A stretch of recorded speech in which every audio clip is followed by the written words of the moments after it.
Hello everyone and welcome. This is Fanfic Heaven speaking. We have handpicked a wonderful story for today. What if Harry found a ritual book at age 6 that let him absorb the magic of anyone who hurt him? New videos drop regularly, so subscribe and hit the bell to stay updated. And don't forget to like if you enjoy the story. Shall we begin? Here goes. Chapter 1. The blood binding the cupboard under the stairs was a prison, but on rare occasions, it became a sanctuary. Tonight was one of those nights. 6-year-old Harry Potter pressed himself against the farthest corner, knees drawn to his chest, as Uncle Vernon's thunderous footsteps shook dust from the ceiling. His uncle had been in a particularly foul mood after a business deal collapsed, and Harry had committed the unforgivable sin of dropping a plate while washing dishes. "Worthless boy," Uncle Vernon had snarled before shoving him into the cupboard with enough force to send him sprawling against the thin mattress. No dinner for a week. Harry's stomach growled in protest as the lock clicked into place. He knew from experience that a week usually meant until Aunt Petunia decided he looked too sickly for the neighbors to see. 3 days, if he was lucky. Rubbing his bruised elbow, Harry reached for the small torch he'd pilfered from Dudley's second bedroom. His cousin had so many toys he'd never notice one missing. The weak light illuminated the cramped space, his entire world reduced to a few cubic feet.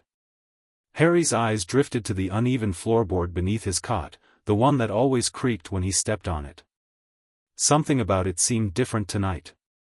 Perhaps it was the way the shadows fell, or maybe it was the strange humming sensation he felt whenever he looked at it, but something about that floorboard called to him. He pressed his small fingers against the wood, surprised when it shifted more easily than expected.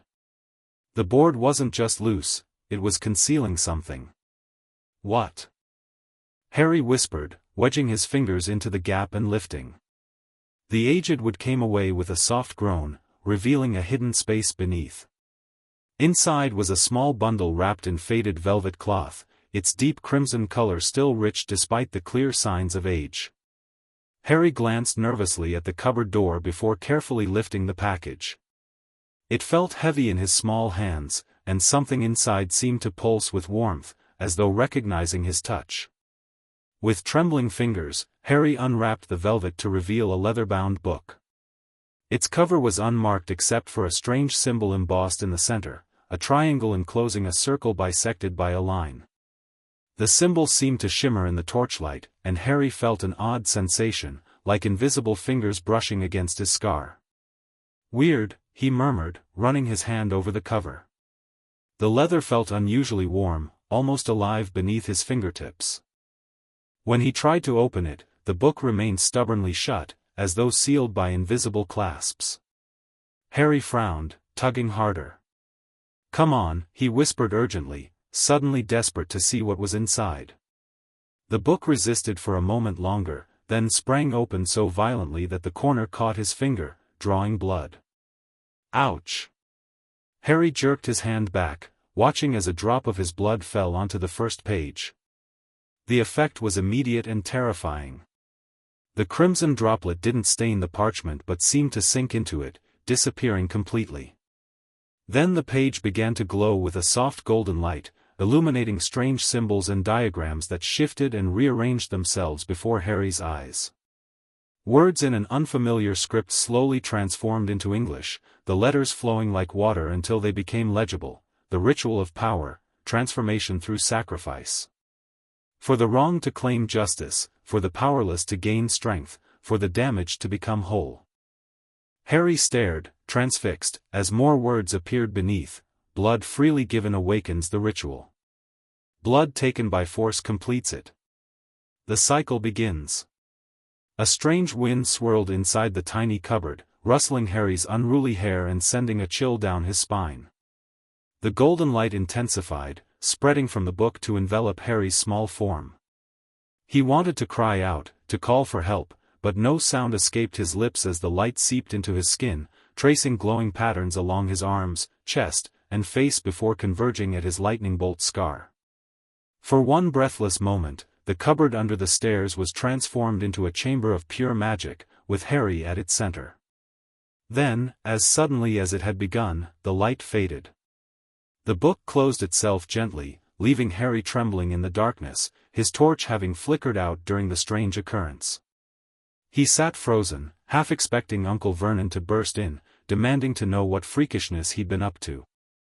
But the house remained quiet except for Dudley's distant television blaring cartoon violence. Harry's heart raced as he carefully rewrapped the book and returned it to its hiding place. He didn't understand what had just happened, but deep inside, he sensed something fundamental had changed. It wasn't until he caught sight of his reflection in a shard of mirror he kept for examining his injuries that he realized what it was. His eyes, his mother's eyes, as Mrs. Figg from down the street once told him, still glowed faintly with golden light, a testament to whatever strange magic had just claimed him. Harry Potter fell into a restless sleep that night, dreaming of ancient rituals and whispered promises of power. And somewhere in the hidden chambers of the Department of Mysteries, a record of underage magic flared briefly before subsiding, deemed too insignificant to investigate. The universe had shifted, though no one yet knew it. The boy who lived had found his path to power, and nothing would ever be the same. The changes came gradually at first. 3 days after discovering the book, Harry was in the backyard, weeding Aunt Petunia's prized rose garden under the punishing summer sun. His back ached, his knees were sore from kneeling on the hard ground, and his stomach gnawed with hunger. Uncle Vernon had made good on his threat. Harry hadn't had a proper meal since the plate-breaking incident, surviving on stolen scraps and tap water. Dudley, bored with his video games, wandered into the yard looking for entertainment. His favorite pastime was, of course, tormenting his smaller cousin. "Hey, freak," Dudley called, sauntering over with a malicious grin. "Mum says you need to finish before dinner, or you'll get nothing again." Harry ignored him, focusing on pulling a particularly stubborn dandelion. He'd learned long ago that responding only encouraged Dudley. "I'm talking to you." Dudley gave Harry a hard shove, sending him face first into the rose bush. Sharp thorns tore into Harry's skin, drawing blood from a dozen tiny wounds. What happened next would change everything. As Harry's blood touched the earth, he felt a strange surge of energy, similar to what he'd experienced with the book but sharper, more focused. Something warm and electric passed between Dudley and himself, not visible, but undeniable. Dudley stumbled backward, his pudgy face suddenly pale. "What did you do?" he demanded, his voice unnaturally high with fear. Harry stared at his cousin, confused. "I didn't do anything. You pushed me." But Dudley wasn't listening. He was looking at his hands with horror, then at Harry with growing panic. "Stop it. Stop whatever freaky thing you're doing." Harry stood up slowly, noticing with surprise that the scratches on his arms were already healing, the blood drying and flaking away to reveal unmarked skin beneath. He felt different. Stronger somehow, as though he'd just eaten a hearty meal. Dudley turned and fled toward the house, wailing for his mother. Harry remained in the garden, examining his healed arms with wonder. The book, it had done something to him. But what? That evening, when Aunt Petunia reluctantly slid a meager plate of cold leftovers through the cat flap Uncle Vernon had installed on the cupboard door, Harry discovered another change. As he reached for the plate, the light bulb in his cupboard, which had been broken for months, suddenly flickered to life, illuminating the small space with unexpected brightness. Harry froze, staring at the bulb in astonishment. He hadn't touched the switch. He hadn't done anything at all, except want light. Cautiously, Harry focused on the light bulb, thinking intently, brighter. The bulb's glow intensified, casting sharp shadows across the cupboard walls. Dimmer, Harry thought, and the light obediently faded to a soft glow.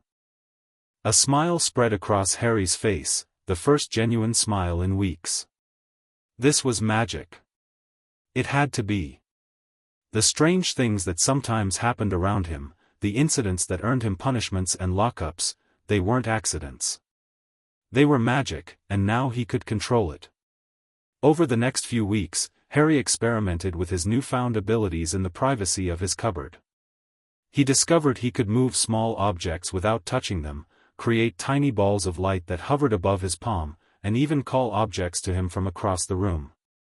Each new skill filled him with a quiet joy and, more dangerously, a growing sense of power.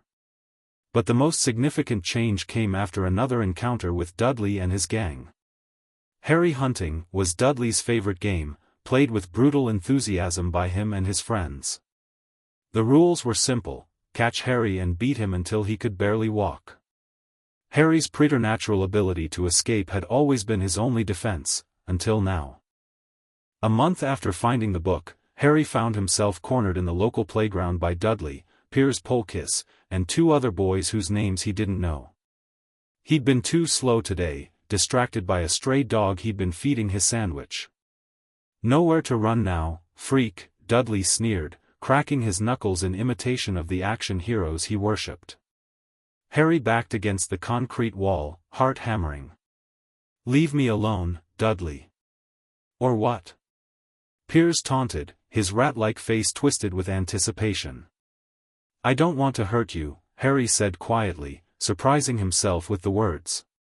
He didn't know why he'd said them, he'd never been able to hurt anyone before. The boys laughed uproariously. "You? Hurt us?" Dudley wheezed, clutching his stomach. "That's a good one, Potter." What happened next would later appear in Harry's memory with crystalline clarity, though at the moment it was a blur of fear and instinct. Dudley lunged forward, his meaty fist connecting with Harry's stomach. As pain exploded through his midsection, Harry felt that now familiar surge of energy, but stronger this time, more insistent. The world seemed to slow down as something flowed from Dudley into Harry, a vibrating current of power that made Harry's fingertips tingle. Dudley stopped mid-punch, his expression morphing from cruel delight to confusion. "I feel weird," he mumbled, taking a wobbly step backward. Harry straightened, the pain in his stomach vanishing as quickly as it had come. In its place was a strange new awareness, as though his senses had sharpened. He could feel the air currents against his skin, hear the distant traffic with unusual clarity, and most importantly, he could feel the fear radiating from Dudley like heat from a furnace. "What's wrong, Big D?" Harry asked, taking a step forward. "Not feeling so big anymore?" Piers glanced uncertainly between the cousins. "Dud? You okay?" Dudley didn't answer. He was staring at Harry with growing horror, particularly at Harry's eyes, which Harry somehow knew had taken on that golden glow again. "What are you?" Dudley whispered. Harry tilted his head, considering the question. "I'm not sure yet," he answered truthfully. "But I'm not your punching bag anymore." Harry raised his hand, and a nearby swing set creaked ominously, its chains rattling without any wind to move them. He wasn't consciously controlling it, the magic was responding to his emotions, his newfound confidence. The effect on Dudley's gang was instantaneous. They backed away, eyes wide with terror. "He's doing that freaky stuff again," Piers yelped. "Let's get out of here." The boys fled, all except Dudley, who seemed rooted to the spot, his face ashen. "You can't tell," he stammered. "Dad will kill you if he finds out you're doing that." Harry approached his cousin slowly. "I won't tell if you won't," he said softly. "And Dudley? No more Harry hunting. Ever." It wasn't a request. Something in Harry's voice, a new authority, a quiet confidence, made Dudley nod jerkily before turning and running after his friends. Harry remained in the playground for a long time afterward, experimenting with his enhanced abilities. The swings moved at his command, rising higher than physically possible. A broken water fountain suddenly gushed with clear, cool water when he passed. And when he focused hard enough, he could feel the life force of every living thing around him, the birds in the trees, the insects in the grass, the stray dog watching curiously from beneath a bench. He was changing, becoming something more than just Harry Potter, the unwanted orphan. That night, Harry returned to the ritual book, now able to read more of its contents without the initial blood offering. The pages revealed themselves to him as though the book had deemed him worthy of its secrets. The ritual of power draws strength from those who would harm its bearer, one passage explained. Magic taken is magic earned, a balance to the scales of justice. Harry traced the words with his finger, understanding dawning. The book hadn't just given him magic, it had given him a way to take magic from others who meant him harm. Dudley wasn't magical, but he was family, blood of Harry's blood. There was power there, however small, and Harry had claimed it. The implications were staggering. Life at Number 4, Privet Drive changed dramatically over the following months, though not in ways visible to outside observers. The Dursleys still treated Harry with contempt, but there was a new undercurrent of fear, especially from Dudley, who gave his cousin a wide berth and sweated profusely whenever they were forced to interact. Uncle Vernon, noticing the change in his son but not understanding its cause, became even more hostile toward Harry, convinced he was somehow corrupting Dudley. His punishments grew harsher, his verbal abuse more vicious, but each time he struck Harry or shoved him into the cupboard hard enough to draw blood, Harry felt that now familiar surge of power. Vernon Dursley had no magic to speak of, but he had strength, physical strength, force of personality, and a certain bullying charisma that had served him well in the business world. Each time he harmed Harry, a portion of that strength transferred to his nephew, leaving Vernon slightly diminished and Harry slightly enhanced. By his 7th birthday, Harry had grown not just in power but in understanding. The ritual book had become his teacher, revealing its secrets page by page as he proved himself worthy. He learned that what he was experiencing was an ancient form of blood magic, considered dark and forbidden by modern wizarding standards, but once practiced openly by those seeking to balance the scales of power.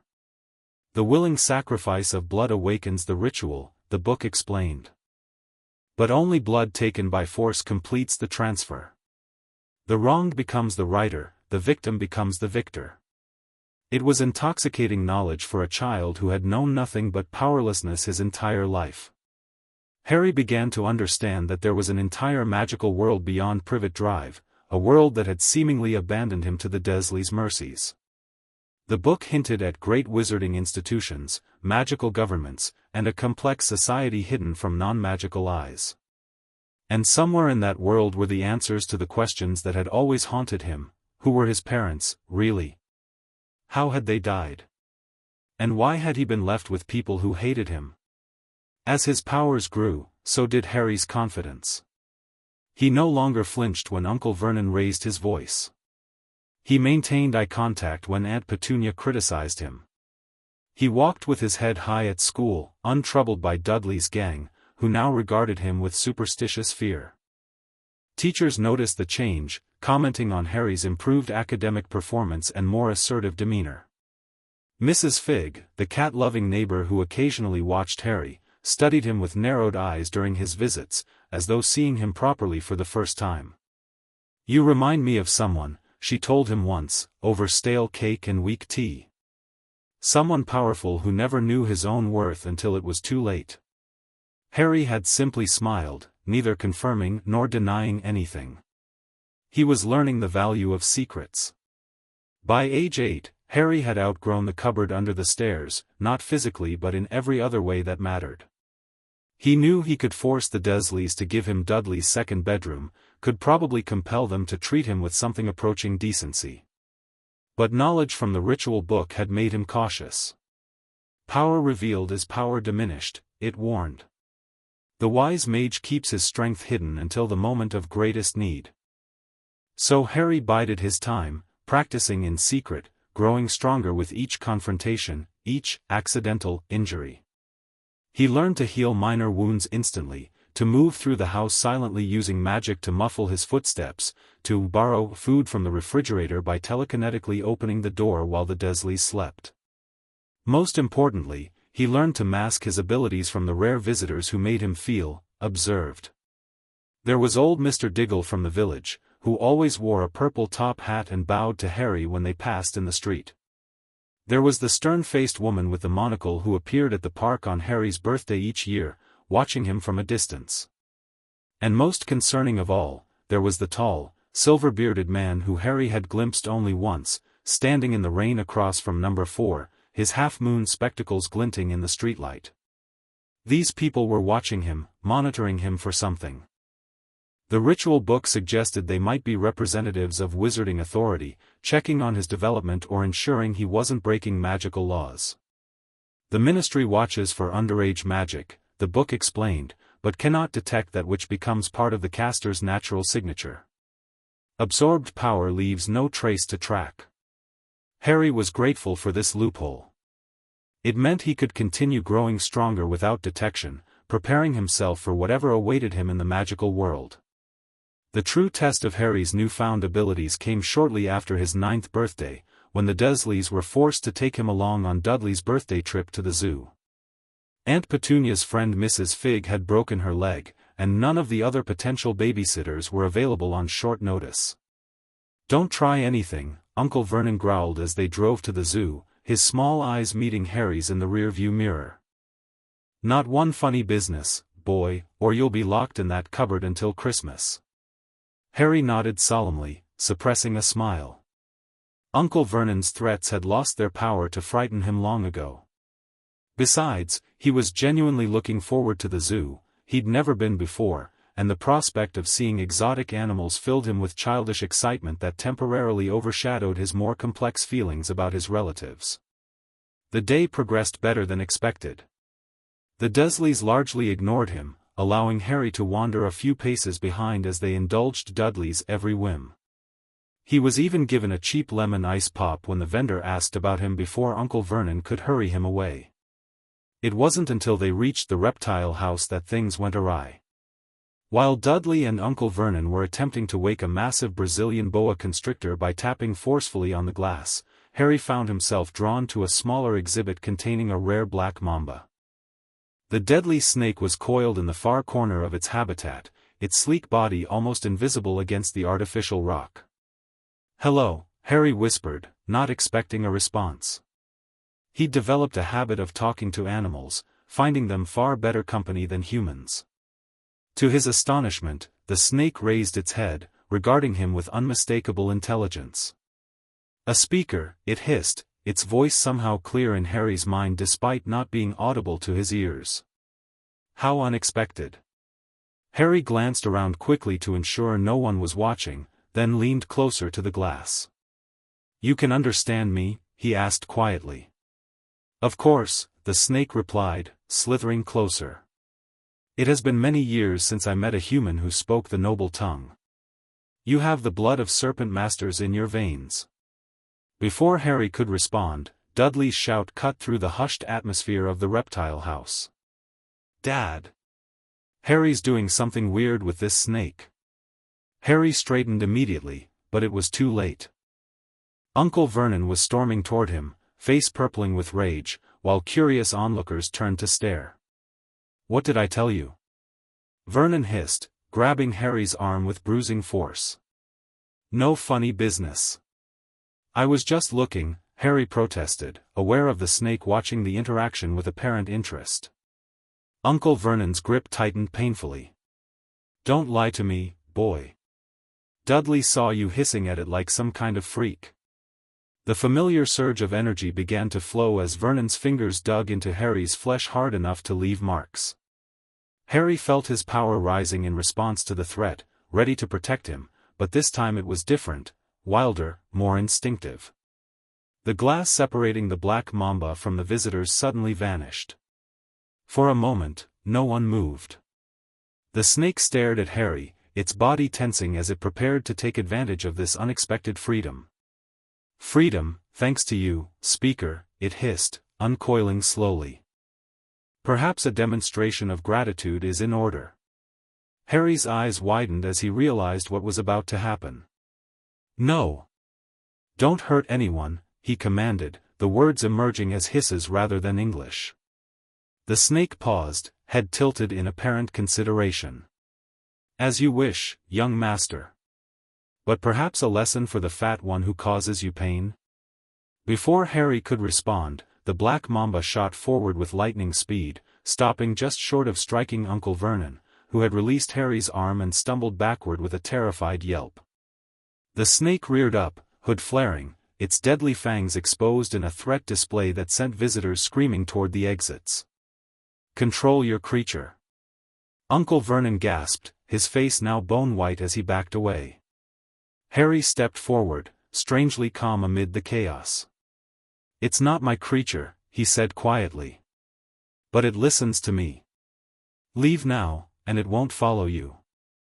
Vernon hesitated only a moment before grabbing Dudley by the collar and dragging him toward the exit, Aunt Petunia close behind. They didn't look back, didn't check to see if Harry was following. Their only concern was escaping the deadly serpent and the nephew they now feared more than ever. Alone with the snake, Harry exhaled slowly. "You should go," he told it, gesturing toward a service door that had been left ajar in the panic. "They'll bring people with guns if they find you here." The mamba lowered itself to the ground. "Where shall I go, Speaker? This land is cold, unsuited for my kind." Harry frowned, realizing he hadn't thought this through. He couldn't exactly take a deadly snake home with him, nor could he release it into the Surrey countryside. "I don't know," he admitted. "I didn't mean to free you. It just happened." The snake moved closer, its scales gleaming in the dim light. "Nothing just happens with magic as old as yours, young master. You wanted me free, and so I am. Now I am bound to you by the laws of magical debt." "Bound to me? I don't understand." "I will find my way in this world," the snake continued, ignoring Harry's confusion. "And when you have need of me, call in the ancient tongue, and I shall come. A serpent ally is a powerful thing, Speaker." With those cryptic words, the black mamba slithered toward the service door and disappeared, leaving Harry alone in the reptile house with the distant sound of alarms and shouting zoo staff. By the time the authorities arrived, the glass had mysteriously reappeared in the snake's enclosure, and Harry had joined the crowds of visitors being escorted from the building. No one connected the strange incident to the quiet boy with the lightning bolt scar, no one except the Dursleys, who drove home in terrified silence, maintaining as much distance from Harry as the confines of the car would allow. That night, locked once again in his cupboard, though the door had been secured with 3 new locks, Harry revisited the ritual book with new questions about his expanding abilities. The power to commune with serpents is not granted by the ritual, the book informed him when he pressed his blood-smeared finger to the relevant page. "This gift is yours by birth or by previous magical binding. The ritual merely enhances that which already exists within you." Harry leaned back against the wall, processing this information. He had abilities beyond what the ritual had given him, inherited abilities from his mysterious parents. The revelation sent a thrill of excitement through him, coupled with a growing determination to discover the truth about his heritage. The book had one final warning for him that night, words that would echo in Harry's mind in the months to come: "Power calls to power, and those who wield ancient magic rarely remain hidden for long. Prepare yourself, bearer, for the world will soon come seeking." The aftermath of the zoo incident marked a turning point in Harry's relationship with the Dursleys.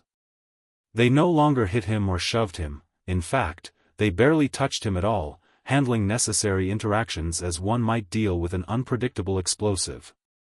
Dudley vacated any room Harry entered. Aunt Petunia left his meals outside the cupboard door rather than risk proximity. Most significantly, 2 weeks after the snake encounter, Harry was abruptly moved to Dudley's second bedroom. "You're getting too big for the cupboard," Uncle Vernon muttered, refusing to meet Harry's eyes as he delivered this unexpected news. "Take your things upstairs. And no funny business up there, understand?" Harry understood perfectly. The Dursleys were terrified of him, and fear had accomplished what compassion never could. The bedroom was a revelation after years in the cupboard: space to stand upright, a window that let in actual sunlight, and a bed with a mattress that didn't sag in the middle. Harry arranged his few possessions carefully, placing the ritual book in a loose floorboard he discovered under the bed, a hiding place remarkably similar to where he'd found it. With more privacy came more opportunity to practice his abilities. Harry devoted hours to refining his control, using the book's guidance to channel his growing powers into specific applications. He learned to manipulate small objects with increasing precision, to enhance his physical attributes temporarily for tasks requiring strength or speed, and to create illusions that could distract or confuse. Most importantly, he practiced what the book called mental shielding, building protective barriers around his thoughts and memories. The mind arts are the first defense against magical detection, the book explained. Those who would monitor your development will seek access to your thoughts. Deny them, and you maintain control of your destiny. Harry wasn't sure who they were, but the book's warnings about magical monitoring made him cautious. He constructed mental barriers as instructed, visualizing his most important memories, particularly those involving the ritual book, locked behind impenetrable walls.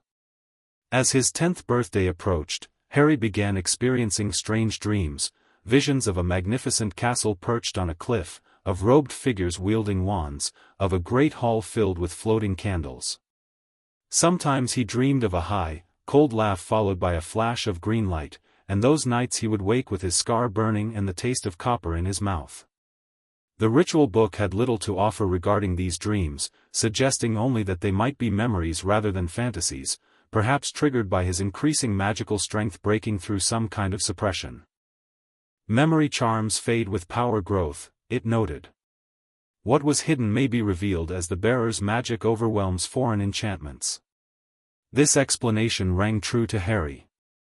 He had always had gaps in his memory, periods of his early childhood that remained stubbornly blank no matter how hard he tried to recall them. As his powers grew, fragments were returning: a flying motorcycle, a giant man with a kind voice, a woman with red hair singing him to sleep. His parents, perhaps? The thought filled him with both longing and anger. If these were indeed memories rather than fabrications, it meant he had been loved once, cherished by people who were then taken from him. The official story, that James and Lily Potter had died in a car crash while drunk, had never felt right to Harry. Now he was becoming convinced it was an outright lie. The ritual book's pages were gradually revealing a complex history of magical conflict, of dark wizards and those who opposed them, of a society divided by blood status and magical ideology. Harry devoured these revelations, searching for clues about where he might fit in this hidden world. One particular passage caught his attention as his 10th birthday arrived. The bearer should know that blood rituals leave distinctive magical signatures, detectable by those with the skill to recognize them. When the bearer comes of age in the magical world, such signatures may draw unwanted scrutiny. Harry frowned at this warning. "When I come of age," he murmured, tracing the words with his finger. "What does that mean?" As if responding to his question, new text appeared on the page. In Britain, magical education traditionally begins at age 11, with formal induction into wizarding society. The bearer should prepare for this transition, as it will bring both opportunity and risk. Harry sat back, pulse quickening. He was nearly 10, just over a year away from this formal induction. Would someone come for him? Would he be taken away from the Dursleys? The prospect was both thrilling and terrifying. In the meantime, life at Privet Drive continued its uneasy new pattern. The Dursleys maintained their fearful distance, and Harry cultivated his growing powers in secret. He excelled at school, no longer hiding his intelligence to avoid outshining Dudley. He explored the neighborhood with newfound confidence, sometimes sensing the presence of hidden watchers, magical observers keeping tabs on the boy who lived, though he didn't yet know that title. And occasionally, when he wandered into the small wooded area behind Magnolia Crescent, he would hiss softly into the undergrowth, half expecting his serpent ally to answer. The black mamba never appeared, likely having found its way to warmer climates or a specialized habitat, but other, smaller snakes would often emerge to converse with him, sharing gossip about the human world from their unique perspective. "The large humans in your nest fear you," a garden snake told him once. "Their fear scent is strong when they speak your name." Harry had nodded, unsurprised. "Fear is useful sometimes," he replied. "It keeps them from hurting me." The snake had tilted its head curiously. Hatchlings should not need to fear nestmates, it observed. Your nest is wrong. Harry couldn't argue with that assessment. His nest had indeed been wrong from the beginning, but he was growing stronger every day, more capable of protecting himself, more prepared for whatever awaited him in the magical world. I won't be with them forever, he assured the snake. Soon I'll find my real nest. As his 10th birthday faded into autumn, Harry felt a growing sense of anticipation, as though the universe was holding its breath. The ritual book became increasingly specific in its guidance, preparing him for the coming transition. When the letter comes, accept without hesitation. When the guide appears, follow with caution. When the truth is offered, question its source. Harry didn't understand these cryptic instructions, but he committed them to memory nonetheless. Whatever was coming, he would be ready. The winter of his 10th year brought heavy snow to Surrey, transforming Privet Drive into a postcard-perfect scene of suburban holiday cheer. The Dursleys, still maintaining their nervous distance, nevertheless insisted Harry participate in family photos for the Christmas cards, a new development that puzzled him until he overheard Aunt Petunia on the telephone. Yes, the boy is doing well, she was saying, her voice tight with forced pleasantness. Very well indeed. Growing like a weed. We're all getting along splendidly. There was a pause as the person on the other end spoke. No need to visit. I send photos every year, don't I? He's perfectly happy here. Another pause. Well, I'm sure the headmaster is very busy. Please assure him that everything is normal. Perfectly normal. Harry had retreated silently, his mind racing. Headmaster? Photos sent every year?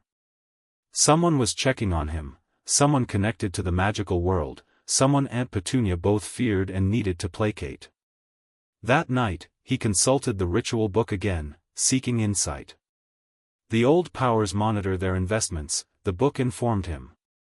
The bearer represents potential too valuable to abandon entirely.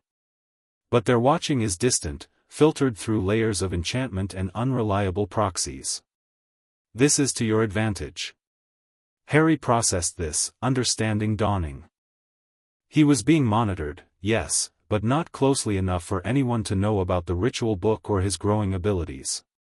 The Watchers believed him to be just a child, perhaps showing early signs of magic but nothing extraordinary.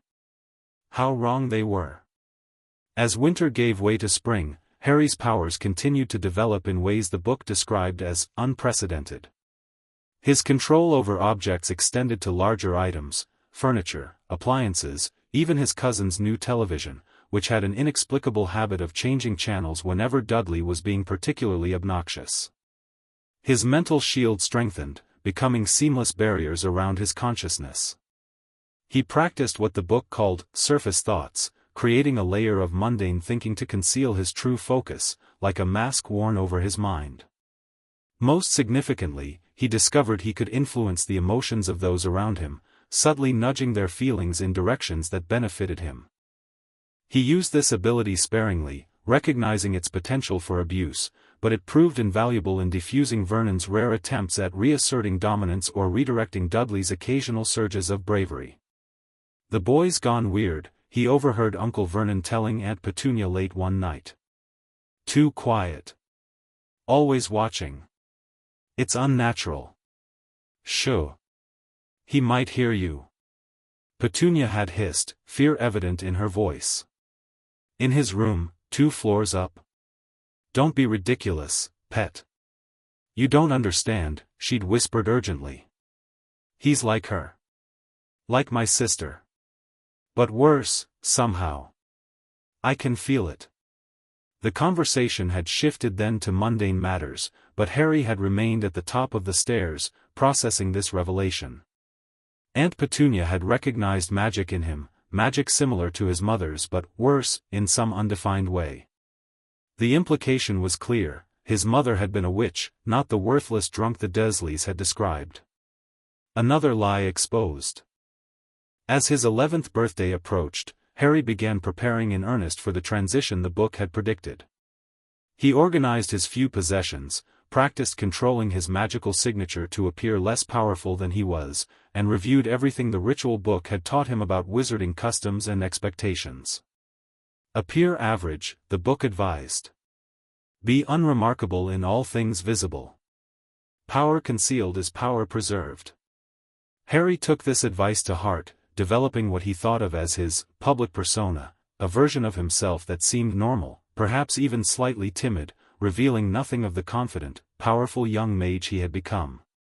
It was this persona he presented on the morning of his 11th birthday, when the first letter arrived, thick parchment with emerald green ink, addressed with impossible specificity, Mr. H. Potter, the smallest bedroom, 4 Privet Drive, Little Whinging, Surrey. Harry had been expecting something, but the precision of the address sent a chill down his spine. They knew exactly where he slept. The Watchers were closer than he'd realized. Before Uncle Vernon could intercept it, Harry slipped the letter into his pocket and retreated to his room, heart pounding with anticipation. Whatever happened next would change everything. He could feel it in the thrum of magic that had become his constant companion. The ritual book had prepared him for this moment, but nothing could have prepared him for the contents of the letter. Hogwarts School of Witchcraft and Wizardry Headmaster, Albus Dumbledore, Order of Merlin, First Class, Grand Source, CHF, Warlock, Supreme Mugwump, International Confide, of Wizards. Dear Mr. Potter, we are pleased to inform you that you have been accepted at Hogwarts School of Witchcraft and Wizardry. Please find enclosed a list of all necessary books and equipment. Term begins on September 1st. We await your owl by no later than July 31st. Yours sincerely, Minerva McGonagall, Deputy Headmistress. Harry read the letter 3 times, memorizing every word. Hogwarts, the castle from his dreams. Witchcraft and wizardry, confirmation of everything he'd suspected. And a deadline, they awaited his owl, whatever that meant, by today. As if summoned by his confusion, a tapping sound came from his window. Harry looked up to see a barn owl perched on the sill, regarding him with intelligent amber eyes. Cautiously, Harry opened the window. The owl hopped inside, extending its leg to reveal a small leather pouch attached to it. You're waiting for my reply, Harry realized aloud. The owl hooted softly in apparent agreement. Harry searched his desk for paper and pen, then paused, remembering the ritual book's guidance. When the letter comes, accept without hesitation. I accept, he whispered, then wrote with careful precision, Dear Deputy Headmistress McGonagall, I am pleased to accept my place at Hogwarts School of Witchcraft and Wizardry. However, I require assistance with obtaining the necessary books and equipment, as I am unfamiliar with where to purchase such items. Yours sincerely, Harry Potter. He folded the note and, after a moment of hesitation, slipped it into the owl's leather pouch. The bird gave him what almost seemed like an approving nod before launching itself from the window, wings silent as it disappeared into the morning sky. Harry watched it go, a mixture of excitement and trepidation swirling within him. He had taken the first step toward his true heritage, toward the world where he rightfully belonged. That night, the ritual book offered its final guidance before what it called the Great Transition. The bearer stands at the threshold of 2 paths. One leads to power through dominance, through the continued absorption of magic from those who would cause harm. The other leads to power through knowledge, through the mastery of magic in its purest forms. Harry traced the words thoughtfully, considering the choice before him. The ritual had served him well, protecting him when he was vulnerable, giving him strength when he had none. But he sensed that continuing to rely solely on absorbed power might lead him down a darker path than he intended. Can I not walk both paths? He asked the book. New text appeared, flowing across the page like ink through water. The wisest mages draw from many sources of power. The ritual remains yours to use as needed, but remember, power without purpose becomes its own purpose. Choose your path with care, bearer, for the choices you make now will echo through your destiny. Harry closed the book gently, placing it in his school backpack. Whatever happened next, the ritual book would accompany him into his new life. It had been his first teacher, his protector, his guide through the wilderness of his childhood. Now it would guide him through the uncharted territory ahead, a magical world that had first abandoned him, then reclaimed him, never suspecting that the boy they would welcome back was far more than the child they had left behind. As Harry drifted to sleep on the eve of his great transition, he dreamed not of castles or magic wands, but of a shimmering ritual circle, a book bound in ancient leather, and golden light flowing through his veins, the beginning of his true power, the foundation of his future greatness. The boy who lived had become something more, the boy who absorbed, the boy who grew strong, the boy who would never be powerless again. And somewhere in a castle far to the north, ancient magical instruments monitored a surge of power in Surrey, causing an old wizard with half-moon spectacles to look up from his desk with a worried frown. Something unexpected was happening with Harry Potter, something beyond the carefully laid plans and protections. The game was changing, the pieces moving in unforeseen patterns. The wizarding world was about to meet Harry Potter, but not the Harry Potter they had expected.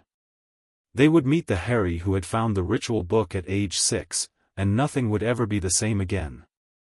Chapter 2, Power and Secrets. The day after Harry's 11th birthday, Privet Drive received an unusual visitor.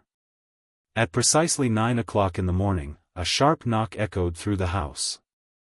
Uncle Vernon, grumbling about solicitors, heaved himself from his armchair and yanked open the front door. "We don't want any," his voice died in his throat. Standing on the doorstep was a severe-looking woman in an emerald-green cloak, her black hair pulled back in a tight bun.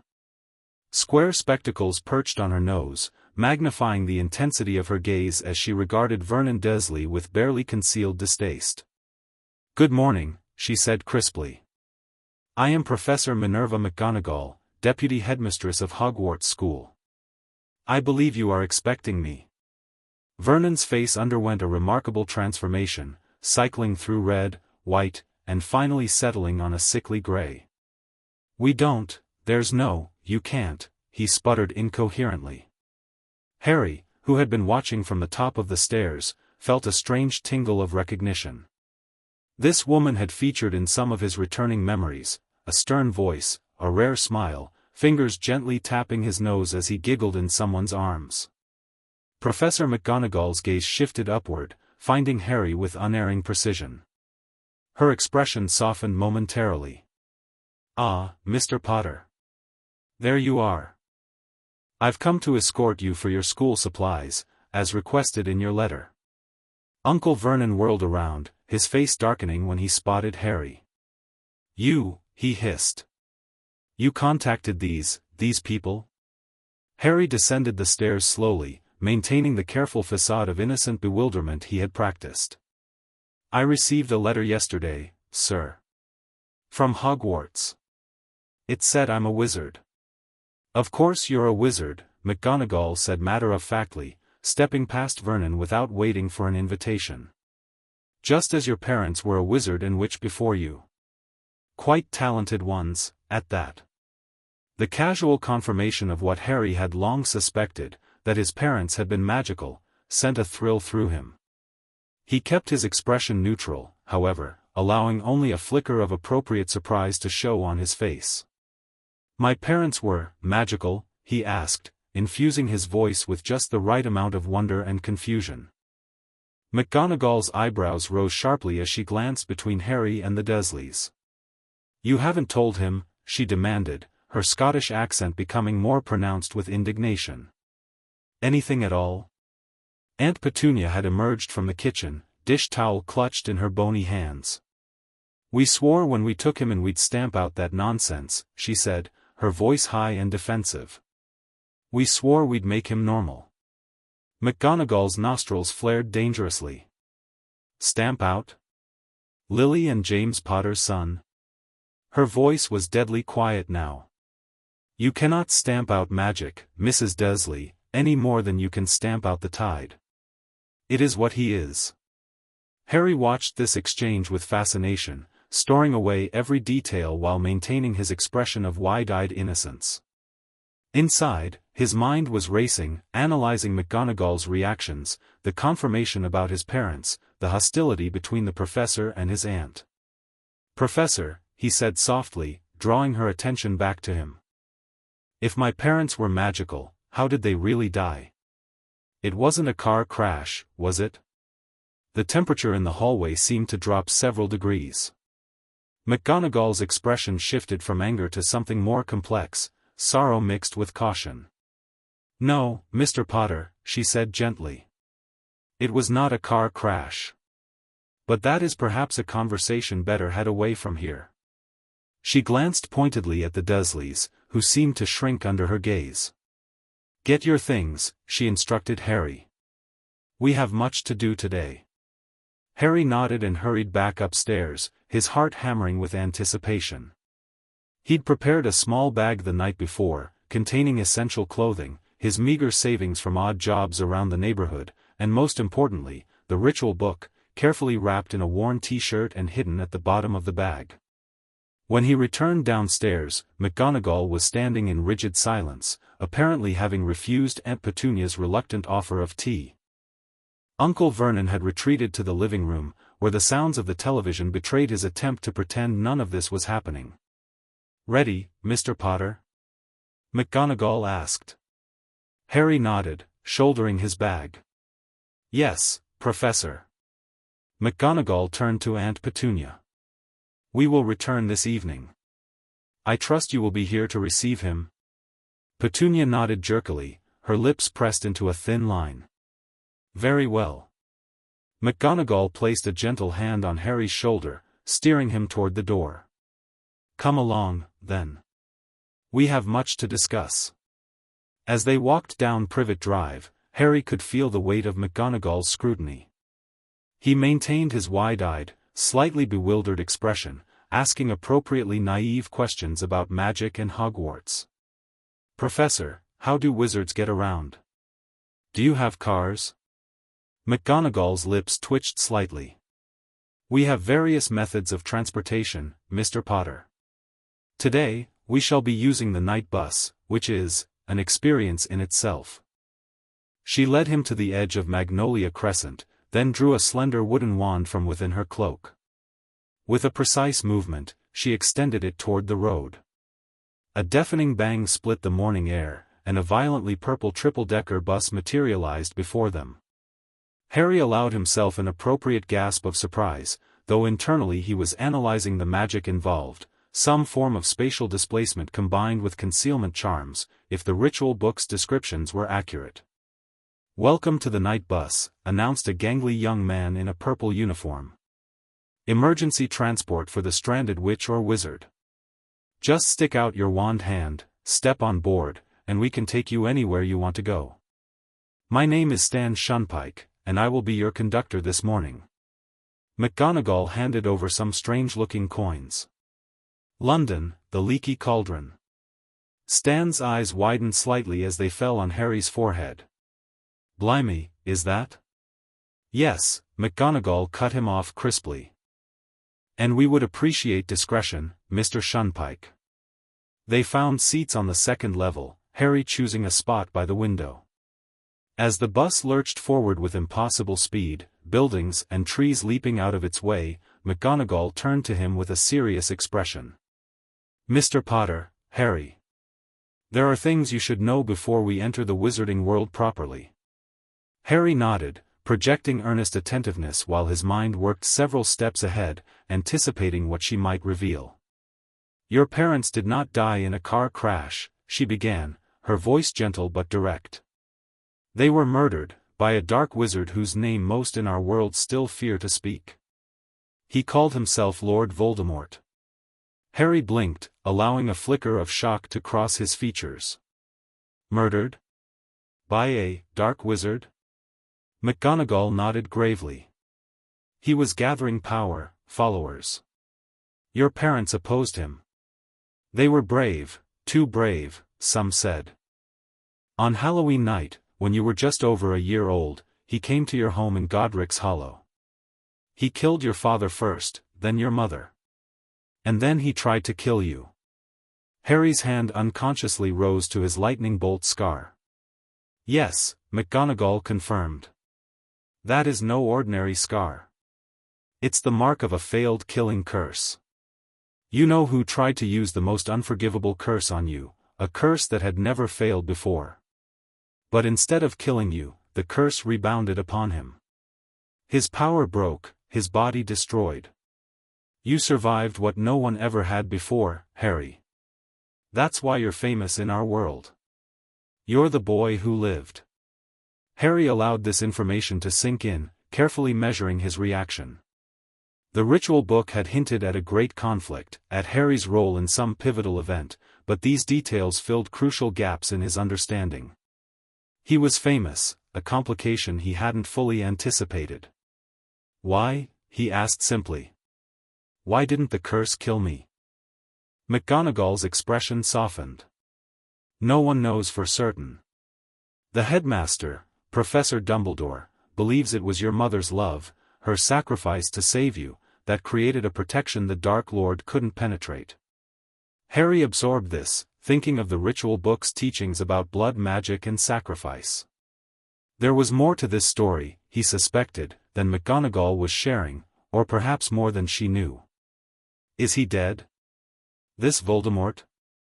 McGonagall flinched slightly at the name. Most believe so. Some say he's still out there, too weak to continue but not truly gone. Professor Dumbledore. She hesitated. The headmaster has his own thoughts on the matter, which he may share with you when the time is right. The bus lurched to a halt, preventing further conversation. They had arrived in London, outside a shabby-looking pub that seemed squeezed between two larger buildings. The Leaky Cauldron, McGonagall announced, guiding Harry off the bus. A famous place, the entrance to Diagon Alley, where we'll purchase your school supplies. As they entered the dim interior of the pub, conversation faltered. Heads turned, eyes widening as they fell on Harry. Bless my soul, the barkeeper whispered. It's Harry Potter. What followed was a chaotic few minutes of handshaking and introductions that Harry endured with practiced patience, maintaining his facade of humble bewilderment. Inside, however, he was cataloguing faces, names, reactions, information that might prove useful later. Finally, McGonagall extracted him from the crowd, leading him through a back door into a small courtyard. With precise taps of her wand against the brick wall, she opened the entrance to Diagon Alley. Harry couldn't suppress a genuine gasp as the archway formed, revealing the twisting, cobblestone street beyond. Colorful shops displaying cauldrons, broomsticks, owls, and countless magical items stretched before him, crowded with witches and wizards in robes of every hue. This was everything the ritual book had described and more, a vibrant, chaotic celebration of magic in all its forms. First stop, Gringotts, McGonagall informed him, pointing toward an imposing white marble building at the far end of the street. The Wizarding Bank. Your parents left you something, and you'll need funds for your school supplies. As they made their way through the crowded street, Harry maintained his wide-eyed wonder, which wasn't entirely feigned. Despite all his preparation, the reality of the wizarding world was more incredible than he had imagined. He asked appropriate questions about the shops they passed, about wizarding currency, about the goblins McGonagall explained ran Gringotts. Inside the bank, after a cart ride that plunged deep beneath London, Harry stood before Vault 687, his vault, apparently. When the goblin Griphook opened it, Harry couldn't suppress his genuine shock at the piles of gold, silver, and bronze coins within. "This is all mine?" he whispered. "Indeed, Mr. Potter," McGonagall confirmed. "Your father came from a wealthy family. This is your trust vault, to see you through school. You'll gain access to the main Potter vault when you come of age at 17. Harry filed this information away carefully. Financial independence would be crucial to his plans, and knowing there was more waiting for him was reassuring. After collecting a substantial pouch of coins, they proceeded to gather his school supplies. At Madame Malkin's robes for all occasions, Harry encountered his first wizarding peer, a pale, pointed-faced boy with white blonde hair and a drawling voice. "Hogwarts too?" the boy asked as they stood on adjacent footstools, being fitted for school robes. "Yes," Harry replied simply, studying the boy with interest. There was an arrogance in his posture, a sense of entitlement that reminded Harry uncomfortably of Dudley. "My father's next door buying my books and mother's up the street looking at wands," the boy continued. "Then I'm going to drag them off to look at racing brooms. I don't see why first years can't have their own. I think I'll bully father into getting me one and I'll smuggle it in somehow." Harry nodded politely, recognizing the familiar pattern of a spoiled child expecting the world to bend to his whims. He'd seen it in Dudley 1,000 times. "Have you got your own broom?" the boy demanded. "Not yet," Harry answered. "Play Quidditch at all?" "No," Harry said, making a mental note to research this obviously important wizarding sport. "I do. Father says it's a crime if I'm not picked to play for my house, and I must say, I agree." "Know what house you'll be in yet?" Harry shook his head, growing weary of the boy's self-importance.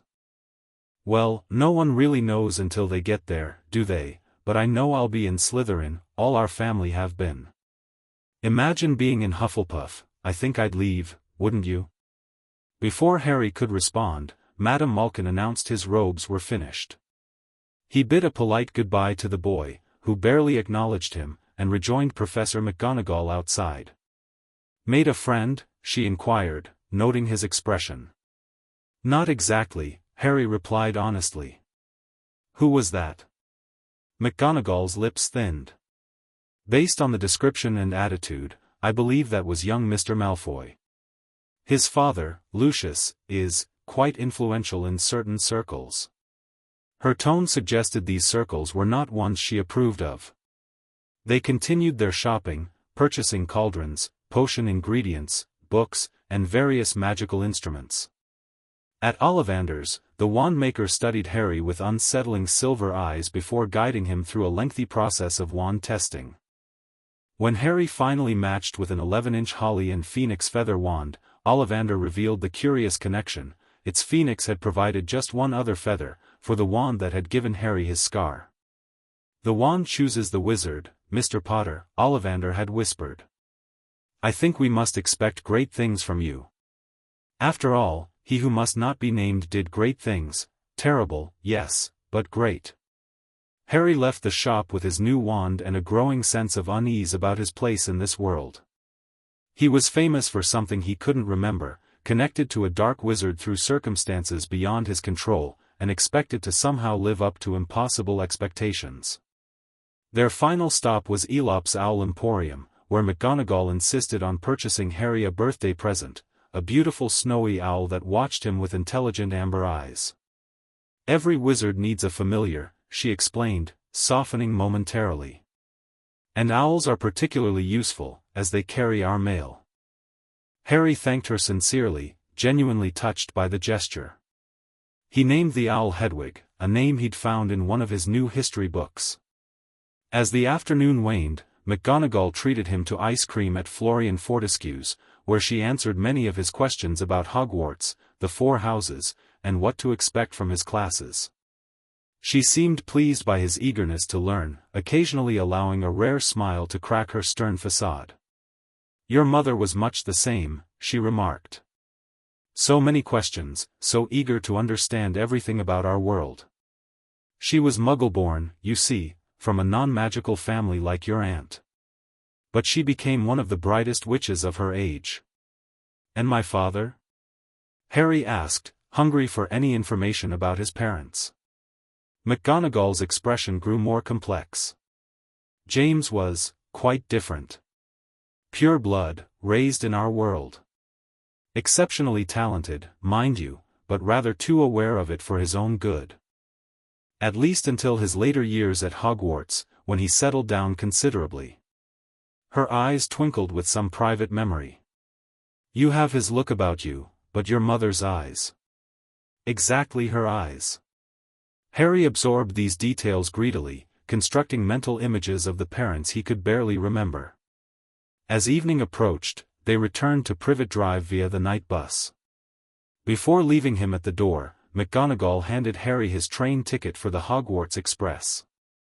"Platform 9 3/4, King's Cross Station, on September 1st, she instructed. The train leaves at 11 o'clock precisely. Don't be late.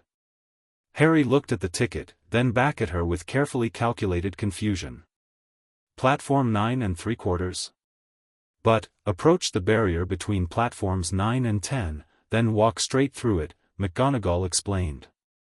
It's enchanted to admit only magical folk. You'll find the Hogwarts Express waiting on the other side. She regarded him for a long moment, her expression softening again. Your parents would be proud, Harry. Very proud indeed. With that, she turned and walked briskly to the end of Privet Drive, disappearing with a soft pop that Harry recognized as the sound of apparition, instant magical transportation, according to the ritual book. The remaining month at the Dursleys passed in a strange state of suspended animation. His relatives, thoroughly intimidated by McGonagall's visit, adopted a policy of pretending Harry didn't exist. This suited him perfectly, giving him freedom to study his new textbooks and, more importantly, to consult the ritual book about his discoveries. The book proved invaluable, offering context for much of what he'd learned in Diagon Alley. It explained the significance of his wand's connection to Voldemort's, detailed the history and values of the 4 Hogwarts houses, and provided insights into wizarding politics that his school texts carefully avoided. Most significantly, it warned him about the magical monitoring he would face at Hogwarts. The ancient castle's wards record all magic performed within its walls, the book explained. The headmaster can sense disturbances in this field, particularly those of unusual power or dark intent. Caution will be paramount. Harry took this warning seriously, practicing what the book called magical dampening, techniques to perform spells with minimum power signatures, making them appear average rather than exceptional. He also continued strengthening his mental shields, visualizing them as layers of protection around his most important secrets. On the morning of September 1st, Uncle Vernon grudgingly drove Harry to King's Cross Station, clearly hoping the whole business was an elaborate hoax and Harry would be stranded there. When Harry thanked him politely for the ride, Vernon merely grunted before speeding away, Aunt Petunia rigid beside him, Dudley cowering in the back seat. Harry made his way to the barrier between platforms 9 and 10, pulling his trunk and Hedwig's cage on a trolley. He paused, watching as a family of redheads disappeared through the seemingly solid wall. Following their example, he pushed his trolley forward, passing through the barrier to emerge on a platform where a scarlet steam engine waited, Hogwarts Express emblazoned on its side. The platform buzzed with activity, students greeting friends, parents giving last-minute instructions, younger siblings watching enviously. Harry loaded his trunk onto the train with some difficulty, finally finding an empty compartment near the back. He had just settled in when the compartment door slid open. One of the red-headed boys he'd seen earlier stood there, looking uncertain. "Excuse me, do you mind? Everywhere else is full." Harry gestured to the empty seat opposite. "Not at all." The boy sat down, shooting nervous glances at Harry before extending his hand. "I'm Ron. Ron Weasley." "Harry Potter," Harry replied, shaking his hand. Ron's eyes widened. "Blimey. Are you really? I mean, do you have the—" He gestured vaguely toward Harry's forehead. With practiced patience, Harry lifted his fringe to reveal the lightning bolt scar. "Wicked," Ron breathed. "So it's true then? You know who tried to kill you and couldn't?" "That's what they tell me," Harry replied. "I don't remember it." "Nothing at all?" Ron pressed, leaning forward eagerly. Harry hesitated, then decided a partial truth might be effective. "Sometimes I dream about a green light and a high, cold laugh. That's all." Ron sat back, looking both awed and slightly disappointed. "Wow. Sorry about your parents, though." The simple, genuine sympathy in Ron's voice caught Harry off guard. Most people he'd met in the wizarding world had been so focused on his celebrity that they'd forgotten the tragedy behind it. Ron's straightforward acknowledgement was refreshing. "Thanks," Harry said, meaning it. The train journey proved enlightening. Ron explained Quidditch in enthusiastic detail, shared insights about the 4 Hogwarts houses from a student's perspective, and painted a vivid picture of life in a wizarding family. Harry found himself genuinely enjoying the conversation, recognizing in Ron a potential ally who valued loyalty and straightforwardness. Their discussion was interrupted when a round-faced boy named Neville Longbottom appeared, searching desperately for his lost toad. Shortly after, a bushy-haired girl named Hermione Granger arrived, already wearing her Hogwarts robes and speaking at a rapid-fire pace that left Ron looking bewildered. "I've memorized all our course books, of course," she informed them after introducing herself. "I just hope it will be enough. Nobody in my family's magic at all. It was ever such a surprise when I got my letter, but I was ever so pleased, of course. I mean, it's the very best school of witchcraft there is, I've heard. I've tried a few simple spells just for practice and it's all worked for me." Harry studied her with interest. Her nervous energy and obvious intelligence reminded him of himself at a younger age, before the ritual book had taught him the value of appearing unremarkable. When Hermione left to continue helping Neville search for his toad, Ron rolled his eyes. "Whatever house I'm in, I hope she's not in it." Harry made a noncommittal noise, reserving judgment. Hermione's intelligence and drive could make her a valuable ally, despite her somewhat abrasive manner. The compartment door slid open again, revealing the pale boy from Madame Malkin's, now flanked by 2 larger boys with a distinctly bodyguard-like demeanor. "Is it true?" the boy demanded. "They're saying all down the train that Harry Potter's in this compartment." "So it's you, is it?" Harry nodded coolly. "Yes. This is Crabbe and Goyle," the boy said, gesturing to his companions. "And my name's Malfoy, Draco Malfoy." Ron gave a slight cough, which might have been hiding a snigger. Draco Malfoy's eyes narrowed. "Think my name's funny, do you? No need to ask who you are. My father told me all the Weasleys have red hair, freckles, and more children than they can afford." He turned back to Harry. "You'll soon find out some wizarding families are much better than others, Potter. You don't want to go making friends with the wrong sort. I can help you there." He extended his hand, but Harry didn't take it. Instead, he met Draco's gaze steadily. "I think I can tell the wrong sort for myself, thanks," he said quietly. 2 spots of pink appeared on Draco's pale cheeks. "I'd be careful if I were you, Potter. Unless you're a bit politer you'll go the same way as your parents. They didn't know what was good for them either. You hang around with riffraff like the Weasleys and that Hagrid, and it'll rub off on you." Ron stood up, his face as red as his hair. "Say that again," he challenged. Harry placed a restraining hand on Ron's arm, his eyes still fixed on Draco. "I think you should leave now," he said, his voice quiet but firm. "Oh, but we don't feel like leaving, do we, boys?" Draco sneered. "We've eaten all our food and you still seem to have some." Goyle reached for a chocolate frog next to Ron, but before he could grab it, Scabbers, Ron's rat, leapt from his pocket and bit Goyle's finger hard. The larger boy howled in pain, swinging Scabbers around until the rat finally flew off and hit the window. The 3 boys retreated hastily, Goyle nursing his bleeding finger. "Pathetic," Ron muttered, retrieving Scabbers. "My brothers told me Malfoy's father was a big supporter of you-know-who. When he disappeared, Lucius Malfoy came back saying he'd never meant any of it.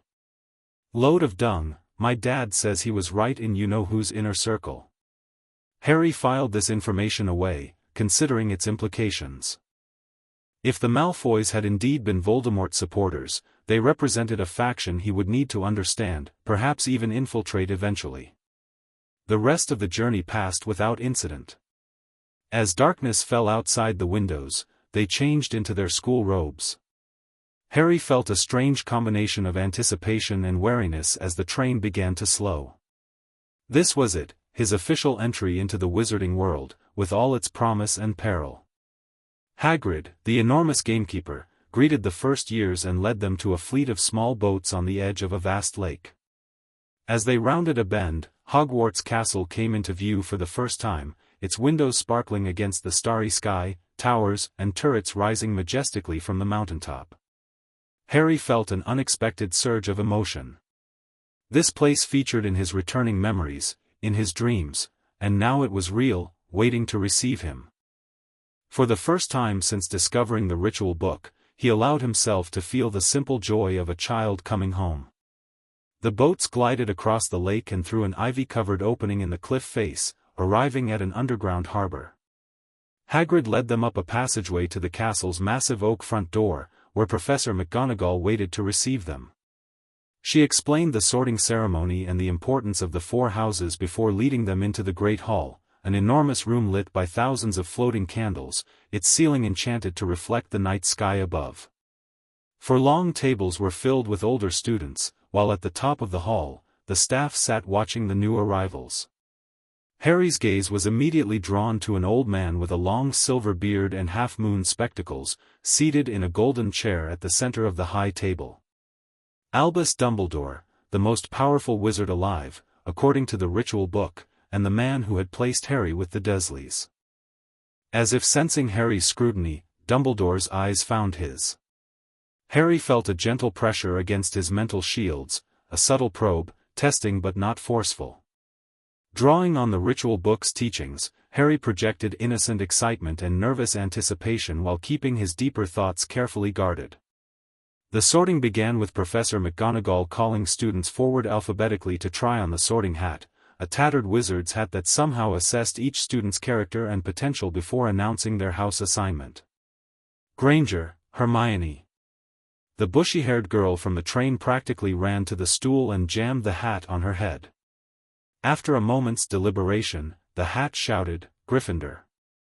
Ron groaned beside Harry, who suppressed a smile. He'd have to get used to her, it seemed. Malfoy, Draco. The hat had barely touched the blonde boy's head when it screamed, Slytherin. Malfoy swaggered off to join Crabbe and Goyle at the Slytherin table, looking pleased with himself. Finally, it was Harry's turn. As his name was called, whispers erupted throughout the hall. Potter, did she say? The Harry Potter? Harry walked forward, aware of every eye upon him. As the hat dropped over his eyes, he heard a small voice in his ear. Difficult. Very difficult. Plenty of courage, I see. Not a bad mind either. There's talent, oh my goodness, yes, and a thirst to prove yourself. But what's this? Hidden depths, secrets buried deep, a power most unusual. Harry tensed, reinforcing his mental shields. The hat chuckled softly. Trying to hide from me? Interesting, very interesting. You could be great, you know, it's all here in your head, and Slytherin would help you on the way to greatness, no doubt about that. Not Slytherin, Harry thought firmly. Not yet. Too obvious, too watched. Not Slytherin, eh? Are you sure? You could be magnificent there. But I see your reasoning. Strategic thinking, how very. Well, if not Slytherin, then it must be Gryffindor. The hat shouted the last word to the entire hall. Harry removed it with relief, heading toward the Gryffindor table amid the loudest cheers yet. Percy Weasley, Ron's older brother and a prefect, shook his hand vigorously, while the Weasley twins chanted, "We got Potter. We got Potter." As he sat down, Harry glanced toward the high table again. Dumbledore raised his goblet slightly in a toast, blue eyes twinkling. Beside him, a hook-nosed professor with greasy black hair was staring at Harry with an expression of absolute loathing. "Who's that teacher talking to Professor Quirrell?" Harry asked Percy, indicating the hook-nosed man. "That's Professor Snape, head of Slytherin House. Teaches potions, but everyone knows he's after Quirrell's job. Knows an awful lot about the dark arts, Snape." Harry studied Snape with interest. The hatred in those black eyes seemed personal, not the general wariness most adults directed toward him. As their eyes met, Harry felt a sharp pain in his scar, accompanied by a strange surge of magic, dark, potent, and somehow familiar. He broke the connection quickly, shaken. Something about Snape had triggered a reaction from the ritual magic bound to Harry's scar. He would need to investigate this carefully. When Ron was sorted into Gryffindor as well, Harry welcomed him with genuine pleasure. Having an ally in his house would make navigating Hogwarts politics easier, and Ron's straightforward nature made him unlikely to probe Harry's secrets too deeply. After a magnificent feast and Dumbledore's eccentric welcome speech, which Harry suspected contained coded messages for the staff, the Gryffindor first years followed Percy through the castle's labyrinthine corridors to their dormitory in Gryffindor Tower. Harry's trunk had already been placed at the foot of a four-poster bed hung with deep red, velvet curtains. As his dorm mates, Ron, Neville, Seamus Finnegan, and Dean Thomas, unpacked and chatted excitedly, Harry quietly cast subtle protective enchantments on his belongings, particularly his trunk where the ritual book was hidden beneath a false bottom. That night, as the others fell asleep, Harry lay awake, processing everything he'd learned. Hogwarts was both opportunity and challenge, a place to grow his power and knowledge, but also a place where he was watched, expected to fulfill a role he hadn't chosen. The ritual book had prepared him well, but Harry knew he would need to be careful. Dumbledore, Snape, and who knew how many others would be observing him closely. He would need to project the image of an ordinary, if somewhat talented, first-year student while continuing his true magical development in secret. His last thought before sleep claimed him was a simple promise to himself: he would master this world, not be mastered by it. Whatever destinies others had planned for him, he would forge his own path, one built on power that was truly his. The first few weeks at Hogwarts established patterns that would define Harry's first year. In public, he cultivated the persona of a modestly talented, good-natured Gryffindor, friendly to his housemates, respectful to teachers, and enthusiastic about magic without being exceptional. In private, he continued studying the ritual book and experimenting with his growing abilities, careful to work only in secluded locations protected by his increasingly sophisticated concealment charms. Classes were fascinating, though often frustratingly basic. Harry deliberately held back in practical lessons, performing spells well but never perfectly on his first attempt, maintaining the appearance of a talented novice rather than the practiced mage he was becoming. His relationships with his teachers varied significantly. Professor Flitwick, the tiny charms instructor, squeaked excitedly the first time he called Harry's name during roll call, but thereafter treated him with the same cheerful enthusiasm he showed all students. Professor McGonagall, true to her stern reputation, showed Harry no favoritism despite having introduced him to the wizarding world. Herbology with Professor Sprout proved unexpectedly engaging. The ritual book had emphasized the power inherent in living things, and Harry found working with magical plants both educational and practical for his private studies. History of Magic, taught by the ghostly Professor Binns, was widely considered the most boring class at Hogwarts. Harry, however, used the time to strengthen his mental shields while seeming to take notes. The ghost never noticed that Harry's quill was recording key historical events relevant to blood magic and ancient rituals rather than the goblin rebellions Binns droned on about. Defense against the dark arts, which Harry had most looked forward to, proved disappointing. Professor Quirrell, a nervous man with a pronounced stutter, filled his lessons with theoretical concepts but very little practical application. More disturbing was the constant headache Harry experienced in Quirrell's presence, a dull throbbing centered on his scar that the ritual book couldn't explain. The most problematic class by far was Potions, held in the dungeons with the Slytherins. Professor Snape made his hatred for Harry clear from the first lesson, subjecting him to a barrage of advanced questions before sneering at his partial answers. Fame clearly isn't everything, Snape had concluded, his lip curling in contempt. Harry had maintained his composure, refusing to give Snape the satisfaction of seeing him rattled. Internally, however, he was analyzing the professor's hostility, seeking its source. The ritual book had warned that some wizards could sense magical anomalies in others. Was Snape somehow detecting the ritual magic bound to Harry? The first real test of Harry's control came 3 weeks into term, after the Gryffindor's initial flying lesson with Madame Hooch. When Neville Longbottom injured himself falling from his broom, Madam Hooch had taken him to the hospital wing, leaving the class with strict instructions not to fly in her absence. Draco Malfoy, naturally, had other ideas. Finding Neville's dropped Remembrall, he mounted his broom with the clear intention of hiding it somewhere inaccessible. "Give it here, Malfoy," Harry said quietly, conscious of his classmates watching. "I think I'll leave it somewhere for Longbottom to find," Malfoy replied with a nasty grin. "How about, up a tree?" He rose into the air, his flying skills evident in the ease with which he handled the school broom. Harry knew he could easily outfly Malfoy. The ritual book's enhancement of his reflexes and physical coordination had made him naturally adept at flying, but hesitated, aware that revealing too much skill might draw unwanted attention. Hermione Granger grabbed his arm. "No. Madam Hooch told us not to move. You'll get us all in trouble." Harry shook her off gently. "Neville's our housemate," he replied. "We look after our own." He mounted his broom and kicked off, rising smoothly to Malfoy's level. The sensation was glorious. Flying felt instinctive, natural, as though his body had always known how to do this but had been waiting for the opportunity. Malfoy looked stunned at Harry's obvious comfort in the air. "Give it here," Harry repeated, "or I'll knock you off that broom." "Oh yeah?"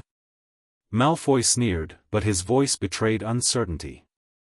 Harry leaned forward and shot toward Malfoy like an arrow, pulling up at the last second to avoid collision. It was a calculated move, impressive enough to intimidate Malfoy but not so extraordinary as to seem impossible for a first-time flyer. "No Crabbe and Goyle up here to save you, Malfoy," Harry observed mildly. The same thought seemed to have occurred to Draco. "Catch it if you can, then," he shouted, throwing the Remembrall high into the air before streaking back toward the ground. Harry tracked the glass ball's arc, then dived after it, calculating angles and velocities with the enhanced perception the ritual had granted him. He caught the Remembrall a foot from the ground, pulling out of the dive smoothly and touching down with grace that appeared natural rather than practiced. A roar of approval came from the watching Gryffindors, cut short by a sharp cry, "Harry Potter!" Professor McGonagall was running toward them, her face a mask of shock. Never, in all my time at Hogwarts, Harry adopted an appropriately contrite expression as she led him away from the class, fully expecting detention or worse. To his surprise, she took him not to her office but to Professor Flitwick's classroom, where she borrowed a burly fifth-year named Oliver Wood. "Wood, I've found you a seeker," she announced. What followed was one of the most unexpected developments of Harry's Hogwarts experience so far.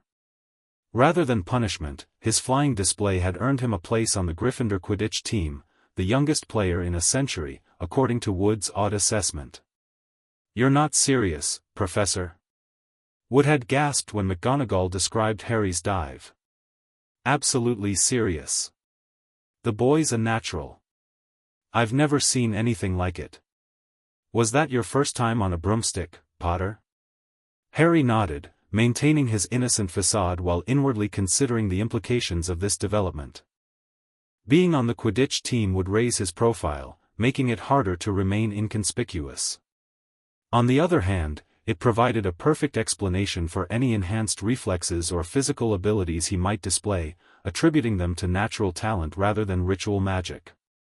When McGonagall dismissed him with a rare smile and an admonishment not to let her down, Harry returned to Gryffindor Tower thoughtful but pleased. This unexpected opportunity could work to his advantage, providing both cover and legitimate reasons to develop his physical abilities. Ron was ecstatic when Harry shared the news, launching into a detailed explanation of Quidditch positions and strategy that continued through dinner. Hermione, who had witnessed Harry's defiance of Madam Hooch's instructions, was less impressed. "You could have been expelled," she pointed out primly as they left the Great Hall. "But I wasn't," Harry replied with a shrug. "Sometimes rules need to be broken for the right reasons." "And showing off your flying skills was the right reason?" she challenged. Harry met her gaze steadily. "Standing up for Neville was. The flying was just the means." Hermione seemed taken aback by this perspective, her prepared lecture momentarily forgotten. Before she could formulate a response, however, they were confronted by Draco Malfoy, flanked as usual by Crabbe and Goyle. "Enjoying your last evening, Potter? When are you getting the train back to the Muggles? You're a lot braver now you're back on the ground and you've got your little friends with you," Harry observed coolly. Crabbe and Goyle cracked their knuckles menacingly, but with teachers present in the entrance hall, could do little more. Malfoy sneered. "I'd take you on any time on my own. Tonight, if you want. Wizard's duel. Wands only, no contact. What's the matter? Never heard of a wizard's duel before, I suppose?" "Of course he has," Ron interjected, stepping forward. "I'm his second, who's yours?" Malfoy sized up his companions. "Crabbe. Midnight all right? We'll meet you in the trophy room, that's always unlocked." As they walked away, Hermione rounded on them both. "Are you insane? You can't go wandering around the school at night. Think of the points you'll lose Gryffindor if you're caught, and you're bound to be." "It's none of your business, Hermione," Ron snapped. Harry, meanwhile, was considering his options. The duel presented both opportunity and risk. On one hand, it would allow him to assess Malfoy's magical abilities firsthand and potentially establish dominance in their ongoing rivalry. On the other, it meant revealing more of his own capabilities than he had thus far. "I'm not sure it's worth the risk," he said slowly. "Malfoy's the type to set us up. He might tip off Filch just to get us in trouble." Ron looked dismayed. "You can't back down now. He'll tell everyone you're a coward." Harry shrugged. "I don't much care what Malfoy says about me." "Well, I do." Ron insisted. "He insulted my family. Someone needs to put him in his place." Hermione beamed at Harry. "I'm glad at least one of you has some sense." Her approval annoyed him almost as much as Ron's disappointment. Harry didn't want to be seen as either the rule follower Hermione desired or the reckless champion Ron expected. He needed to find a middle path, one that served his own purposes. "I didn't say I wouldn't go," he clarified. "Just that we need to be smart about it. If Malfoy's setting a trap, we should be prepared." This seemed to satisfy Ron while dampening Hermione's enthusiasm. Harry spent the rest of the evening developing a strategy that would allow him to participate in the duel while maintaining his cultivated image of talented but inexperienced first year. At 11:30, Harry and Ron crept down to the common room, only to find Hermione waiting in an armchair, dressed in her bathrobe and wearing a disapproving expression. "I almost told your brother," she hissed at Ron. "Percy, he's a prefect, he'd put a stop to this." "Come on," Harry muttered to Ron, pushing open the portrait hole. To his dismay, Hermione followed them through. "Don't you care about Gryffindor? Do you only care about yourselves? I don't want Slytherin to win the House Cup, and you'll lose all the points I got from Professor McGonagall for knowing about switching spells." "Go back to bed," Ron growled. "Fine, but I warned you. You just remember what I said when you're on the train home tomorrow." But when Hermione turned to re-enter the portrait hole, she found the fat lady had gone on a nighttime visit, leaving her locked out. With no choice but to accompany them, she followed Harry and Ron toward the trophy room, lecturing in whispers about their irresponsibility. They arrived at the appointed location to find it deserted. Minutes ticked by with no sign of Malfoy. "He's late," Ron whispered. "Maybe he's chickened out." A noise from the next room made them all freeze. It wasn't Malfoy's voice they heard, but Filch's, speaking to his cat, Mrs. Norris. "Sniff around, my sweet, they might be lurking in a corner." "I told you," Hermione mouthed at Harry, who nodded grimly. Malfoy had indeed set them up. Harry gestured for the others to follow him, and they crept silently toward the door on the far side of the room. They had nearly reached it when Neville appeared in the doorway, having been locked out of the tower as well due to forgetting the password. His relieved cry at seeing them alerted Filch to their presence. What followed was a panicked chase through the corridors, with all 4 students barely staying ahead of the caretaker's pursuit. When they finally burst through a door into what they thought was an empty classroom, they found themselves face to face with a monstrous 3-headed dog guarding a trapdoor. Their screams of terror nearly gave away their position, but Harry managed to get them out and back to Gryffindor Tower without being caught. What do they think they're doing, keeping a thing like that locked up in a school? Ron gasped once they were safely back in the common room. If any dog needs exercise, that one does. Hermione, having regained both her breath and her temper, fixed them with a glare. You don't use your eyes, any of you, do you? Didn't you see what it was standing on? The floor? Harry suggested, though he had indeed noticed the trapdoor. No, not the floor. It was standing on a trapdoor. It's obviously guarding something. She straightened her bathrobe indignantly. I hope you're pleased with yourselves. We could all have been killed, or worse, expelled. Now, if you don't mind, I'm going to bed. After she had stormed off, Ron stared after her. No, we don't mind. You'd think we dragged her along, wouldn't you? But Harry was thoughtful, mentally reviewing what he'd seen. The ritual book had mentioned magical guardians, creatures bound to protect valuable objects or locations. A 3-headed dog was a classic example, typically guarding entrances to powerful magical repositories.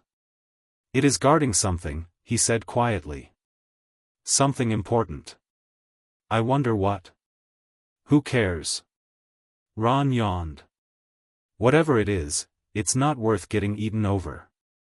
I'm going to bed before either of you come up with another clever idea to get us killed, or worse, expelled.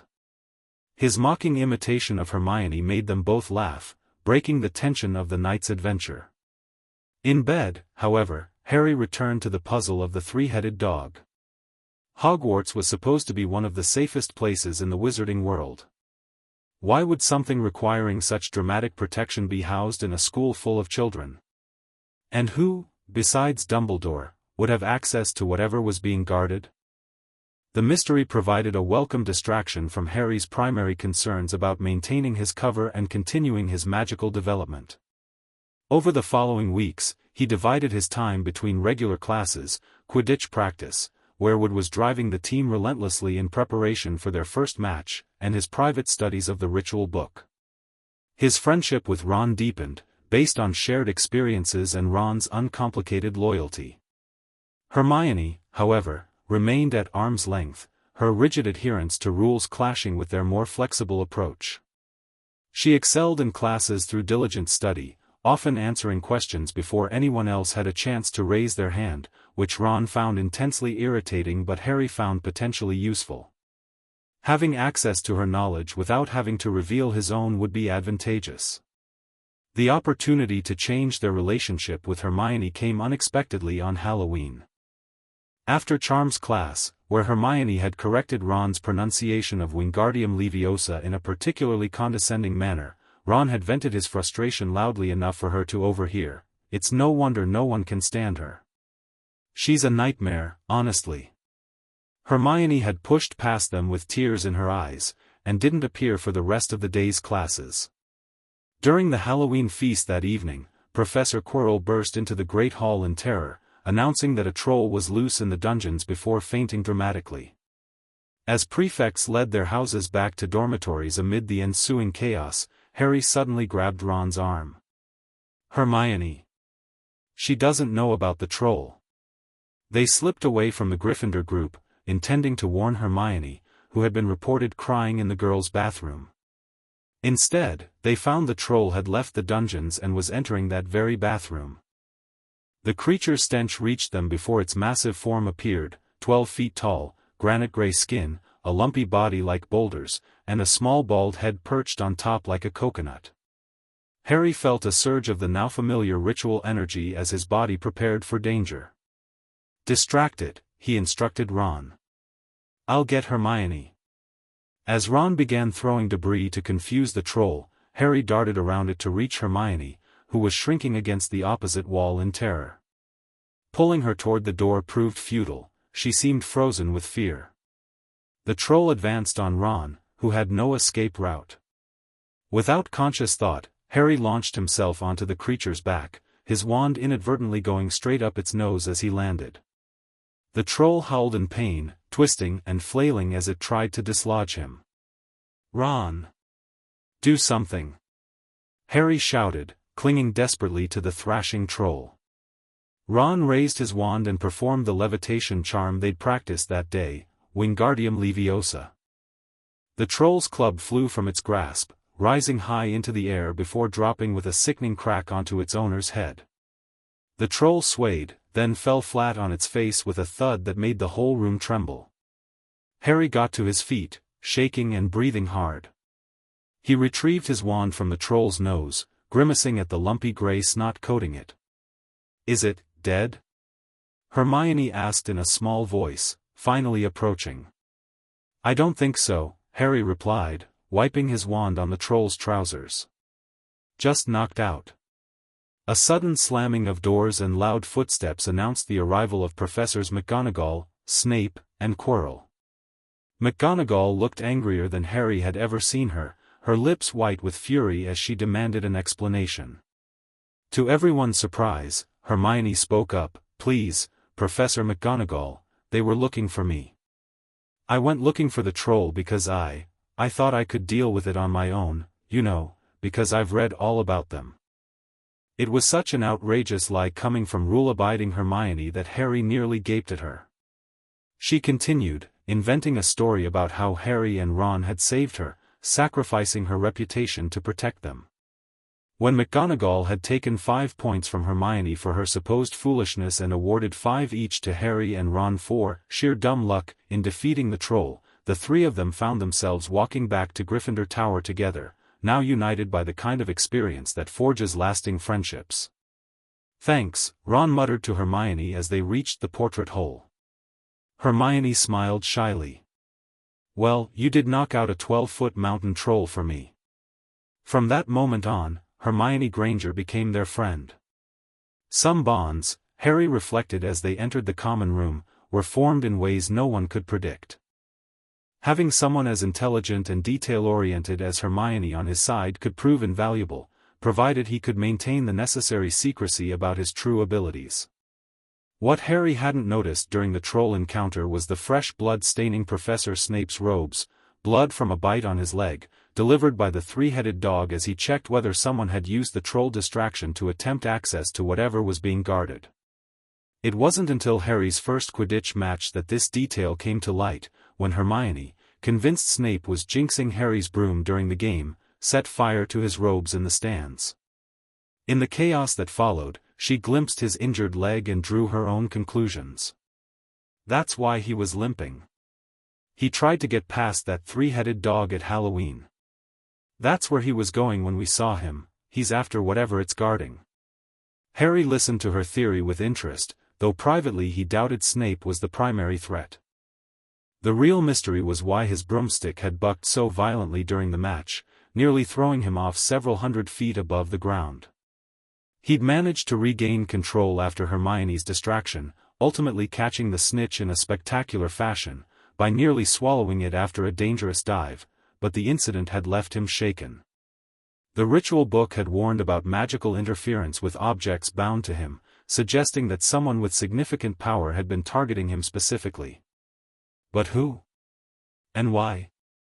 As November yielded to December, Harry found himself increasingly drawn to the mystery of what was hidden beneath the trapdoor. When Hagrid accidentally revealed that whatever the dog was guarding belonged to Dumbledore and someone called Nicholas Flamel, Harry's curiosity intensified. He, Ron, and Hermione spent hours in the library searching for information about Flamel, with no success.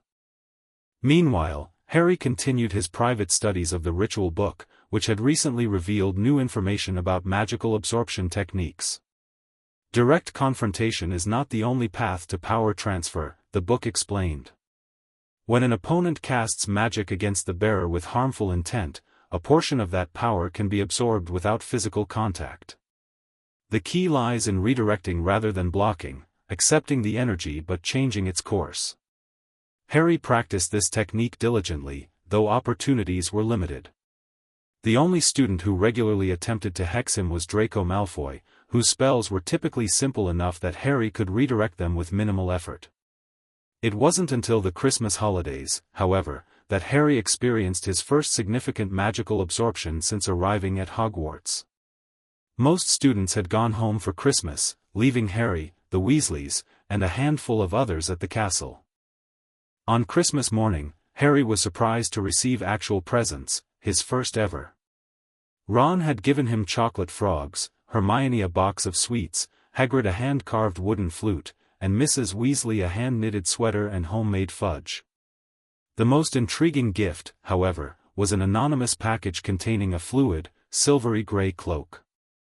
When Harry tried it on, his body disappeared beneath it. "It's an invisibility cloak."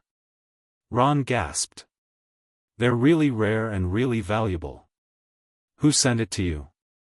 The note accompanying the cloak offered only a cryptic message: "Your father left this in my possession before he died. It is time it was returned to you. Use it well." That night, unable to resist the cloak's potential, Harry ventured out to explore the castle. His wanderings led him to an abandoned classroom containing a magnificent mirror with an inscription around the top: "Erist stra eru oit ube kafru oit anwosi." When Harry stood before the mirror, he gasped at what he saw, not his reflection alone, but surrounded by a crowd of people. His parents stood closest, smiling and waving at him. Behind them stood others with his features, grandparents, perhaps, and distant relatives he'd never known. For several nights, Harry returned to the mirror, drawn by the vision of the family he'd never had. On the third night, he found Dumbledore waiting for him. "Back again, Harry," the old wizard said gently from where he sat on one of the desks. Harry's heart raced as he activated his mental shields. How long had Dumbledore been watching him? How much had he seen? I didn't see you, sir." "Strange how nearsighted being invisible can make you," Dumbledore smiled. "So, you, like hundreds before you, have discovered the delights of the Mirror of Erist." "I didn't know it was called that, sir. But I expect you've realized by now what it does?" Harry considered carefully before answering. "It shows us what we want, whatever we want." "Yes and no," Dumbledore corrected gently. "It shows us nothing more or less than the deepest, most desperate desire of our hearts. You, who have never known your family, see them standing around you. Ronald Weasley, who has always been overshadowed by his brothers, sees himself standing alone, the best of all of them." Harry absorbed this explanation, wondering what Dumbledore himself saw in the mirror. The happiest man on earth would be able to use the Mirror of Erist like a normal mirror, that is, he would look into it and see himself exactly as he is, Dumbledore continued. "Does that help?" Harry nodded, still watching the headmaster carefully. This felt like a test of some kind, though he couldn't determine its purpose. "The mirror will be moved to a new home tomorrow, Harry, and I ask you not to go looking for it again. It does not do to dwell on dreams and forget to live, remember that." As Harry turned to leave, Dumbledore added casually, "By the way, your father used that cloak mainly for sneaking to the kitchens to steal food when he was here." Harry paused, surprised by this personal detail. "Sir, Professor Dumbledore? Can I ask you something?" "Obviously, you've just done so," Dumbledore smiled. "You may ask me one more thing, however. What do you see when you look in the mirror?" Dumbledore's expression changed subtly, a flicker of something painful crossing his features before his genial smile returned. I see myself holding a pair of thick, woolen socks. One can never have enough socks. Another Christmas has come and gone and I didn't get a single pair. People will insist on giving me books." Walking back to his dormitory under the invisibility cloak, Harry knew Dumbledore hadn't been truthful about his vision in the mirror. But then, Harry hadn't been entirely truthful either. While he did see his family around him, there was more to his vision.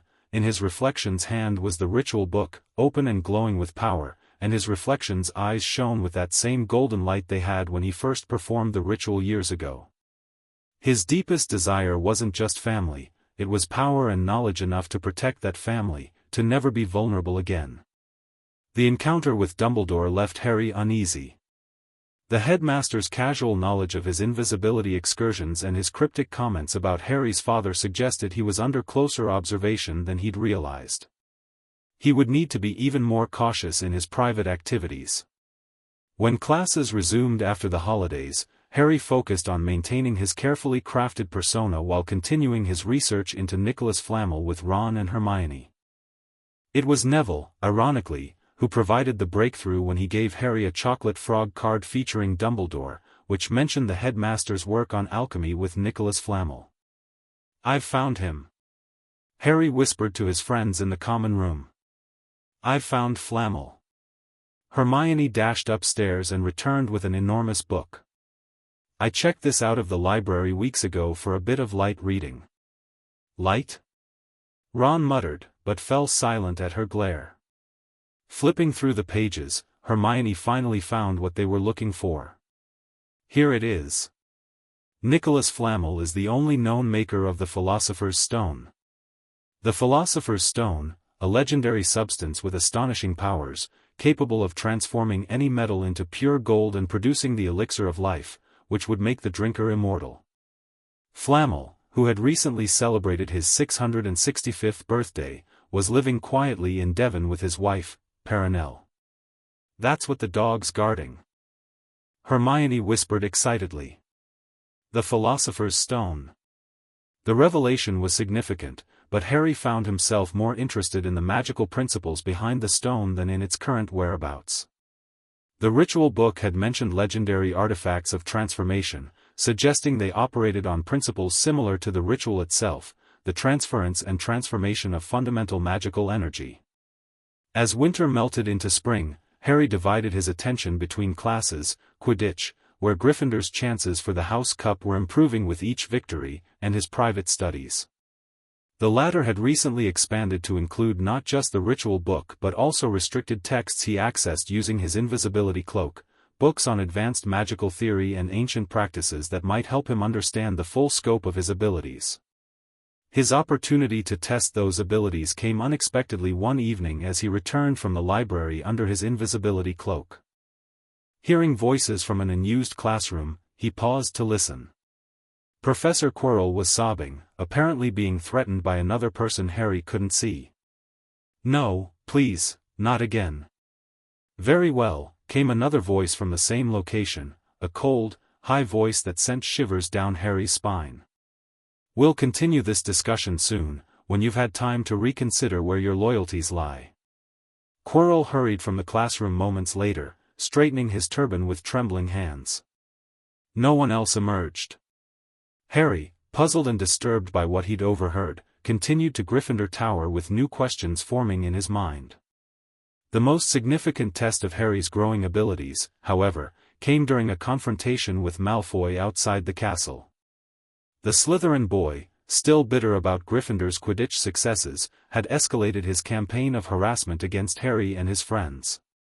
"Hiding behind your books, Granger?" Malfoy sneered as they left the library one evening. "No amount of studying will change your dirty blood." Ron lunged forward, but Harry caught his arm. "He's not worth it," he muttered. "Listen to Potter, Weasley," Malfoy taunted.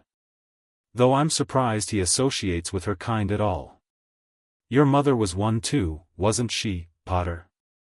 Maybe that's why the Dark Lord targeted her first." Something cold and deadly settled in Harry's chest.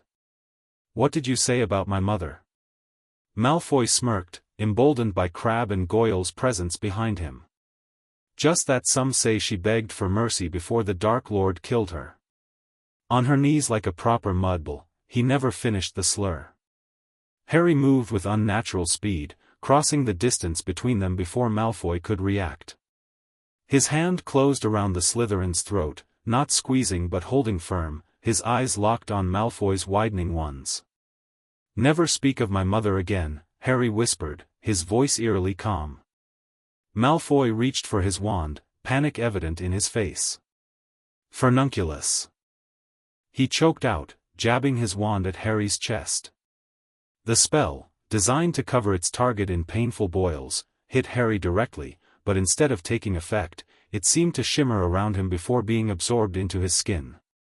Harry felt the now familiar surge of power that accompanied a magical absorption, though this one was relatively minor given Malfoy's limited abilities.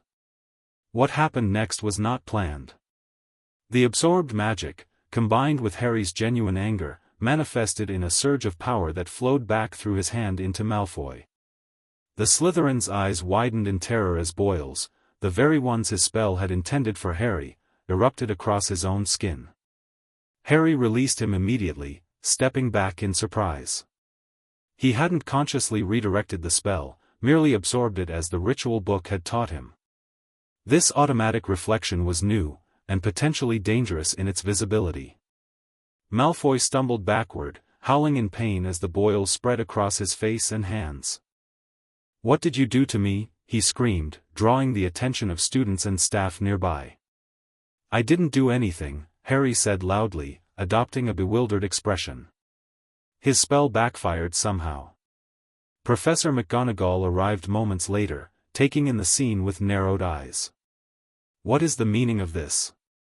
Malfoy pointed accusingly at Harry, wincing as the movement stretched his boil-covered skin.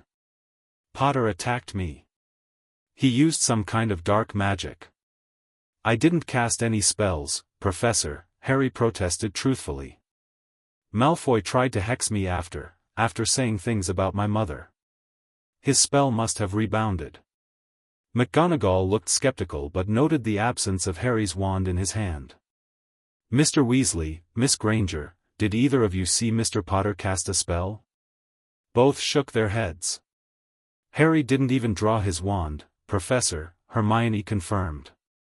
"Malfoy tried to hex him after saying horrible things about Harry's parents." McGonagall's expression softened slightly. "Very well. Mr. Crabbe, please escort Mr. Malfoy to the hospital wing. Professor Snape will be informed of this incident." As the Slytherins departed, McGonagall fixed Harry with a penetrating stare. "Spell rebounds are rare, Mr. Potter, and typically occur only with the most powerful protective enchantments. Are you quite sure you didn't perform any magic?" "I didn't cast anything, Professor," Harry repeated, technically honest while concealing the ritual magic that had activated automatically.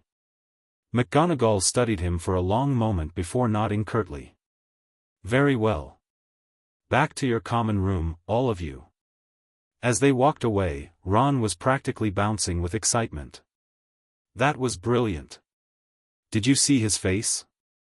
Whatever you did, mate, it was perfect."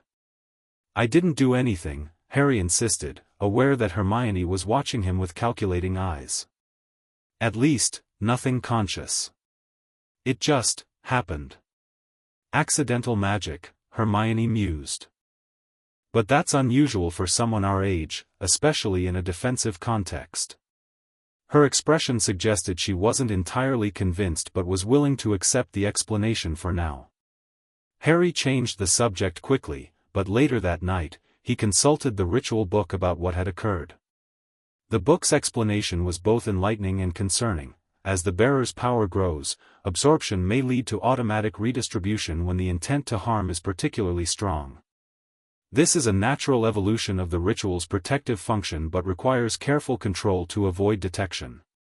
The bearer must learn to modulate this response, allowing some harm to manifest while redirecting the majority of the magical energy.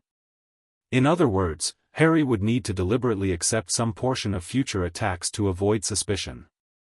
The perfect protection he'd enjoyed was becoming a liability as his powers developed beyond their initial parameters. The incident with Malfoy had another, unexpected consequence.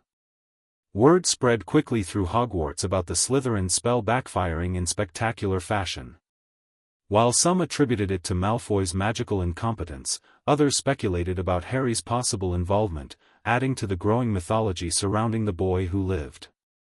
More concerning was the increased scrutiny from the staff.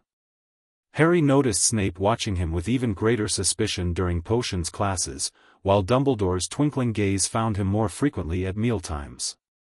Even Professor Quirrell seemed to pay him special attention, though the defense teacher's scrutiny was harder to interpret given his perpetual nervousness. With the school year approaching its final weeks, Harry focused on balancing his public persona with his private development. He excelled in his exams without appearing unnaturally gifted, maintained his friendships with Ron and Hermione while keeping certain aspects of his abilities hidden, and continued his secret study of advanced magical concepts whenever he could steal time alone. The mystery of the Philosopher's Stone reached its climax when Harry, Ron, and Hermione discovered Hagrid had inadvertently revealed how to get past the three-headed dog to a hooded stranger in exchange for a dragon egg. Convinced that Snape was planning to steal the stone that very night, they decided to go after it themselves. What followed was a series of challenges designed to protect the stone, magical defenses created by the Hogwarts professors.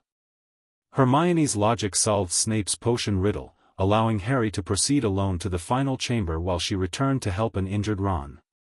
There, Harry confronted not Snape but Professor Quirrell, and discovered the truth that had been hiding in plain sight all year.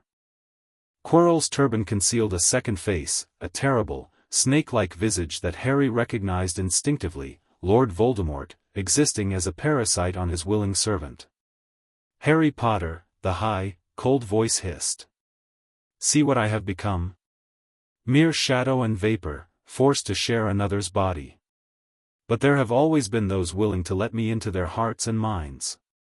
Unicorn blood has strengthened me, these past weeks, and once I have the elixir of life, I will be able to create a body of my own. Now, give me the stone in your pocket." The stone had somehow appeared in Harry's pocket after he'd stood before the mirror of Ariste, desiring to find it but not use it. Now Voldemort wanted him to hand it over, to surrender the means of his enemy's resurrection. "Never!" Harry shouted, attempting to run for the door. "Seize him!" Voldemort screamed, and Quirrell lunged, grabbing Harry's wrist with surprising strength. What happened next would change everything. The moment Quirrell's flesh contacted Harry's, the professor let out a terrible scream of pain. His hand blistered before their eyes, the skin turning angry red then blackening as though burned. "Master, I cannot hold him, my hands, my hands."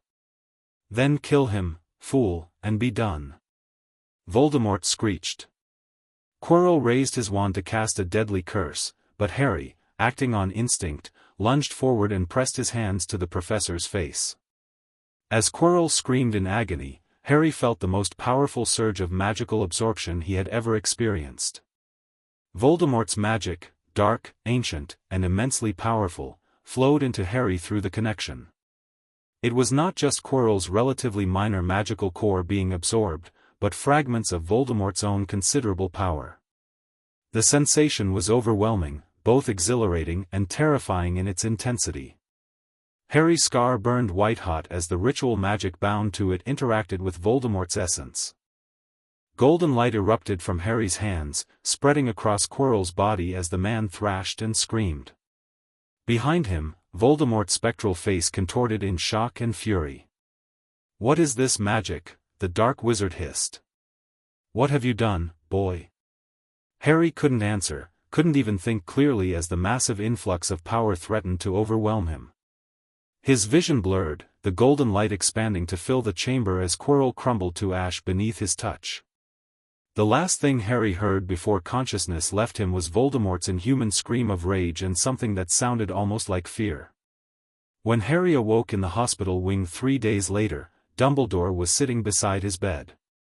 The headmaster explained that the stone had been destroyed by mutual agreement with Nicholas Flamel, and that Voldemort had fled when Quirrell died, still seeking means to return to power. "What happened down in the dungeons between you and Professor Quirrell is a complete secret," Dumbledore informed him. "So, naturally, the whole school knows." Harry nodded weakly, his mind still adjusting to the changes wrought by the massive magical absorption. He felt different, stronger, certainly, but also more aware of the magical currents around him, as though his perception had expanded into new dimensions. "Sir," he asked carefully, "why couldn't Quirrell touch me?" Dumbledore's blue eyes studied him intently. "Your mother died to save you, Harry. If there is one thing Voldemort cannot understand, it is love. He didn't realize that love as powerful as your mother's for you leaves its own mark. Not a scar, no visible sign, to have been loved so deeply, even though the person who loved us is gone, will give us some protection forever. It is in your very skin. Quirrell, full of hatred, greed, and ambition, sharing his soul with Voldemort, could not touch you for this reason. It was agony to touch a person marked by something so good. Harry accepted this explanation without comment, though he knew it was only partially true. His mother's sacrifice had indeed created a powerful protection, the ritual book had confirmed this, but what had happened with Quirrell was the ritual magic activating at full strength, absorbing vast quantities of dark magic from both the professor and the parasitic Voldemort. Dumbledore seemed to hesitate before adding, "Harry, there is something unusual about your magical signature since this encounter. Madame Pomfrey noticed it during your treatment. I wonder if you felt any changes?" The question was casual, but Harry sensed its importance. Dumbledore had detected something, perhaps not the ritual itself, but its effects, amplified by the recent absorption. "I feel stronger," Harry admitted, which was true. "But mostly I'm just tired." Dumbledore nodded slowly. "That is to be expected after such an ordeal. Rest, Harry. We can discuss this further when you've recovered fully." But Harry knew the conversation would need to be carefully managed.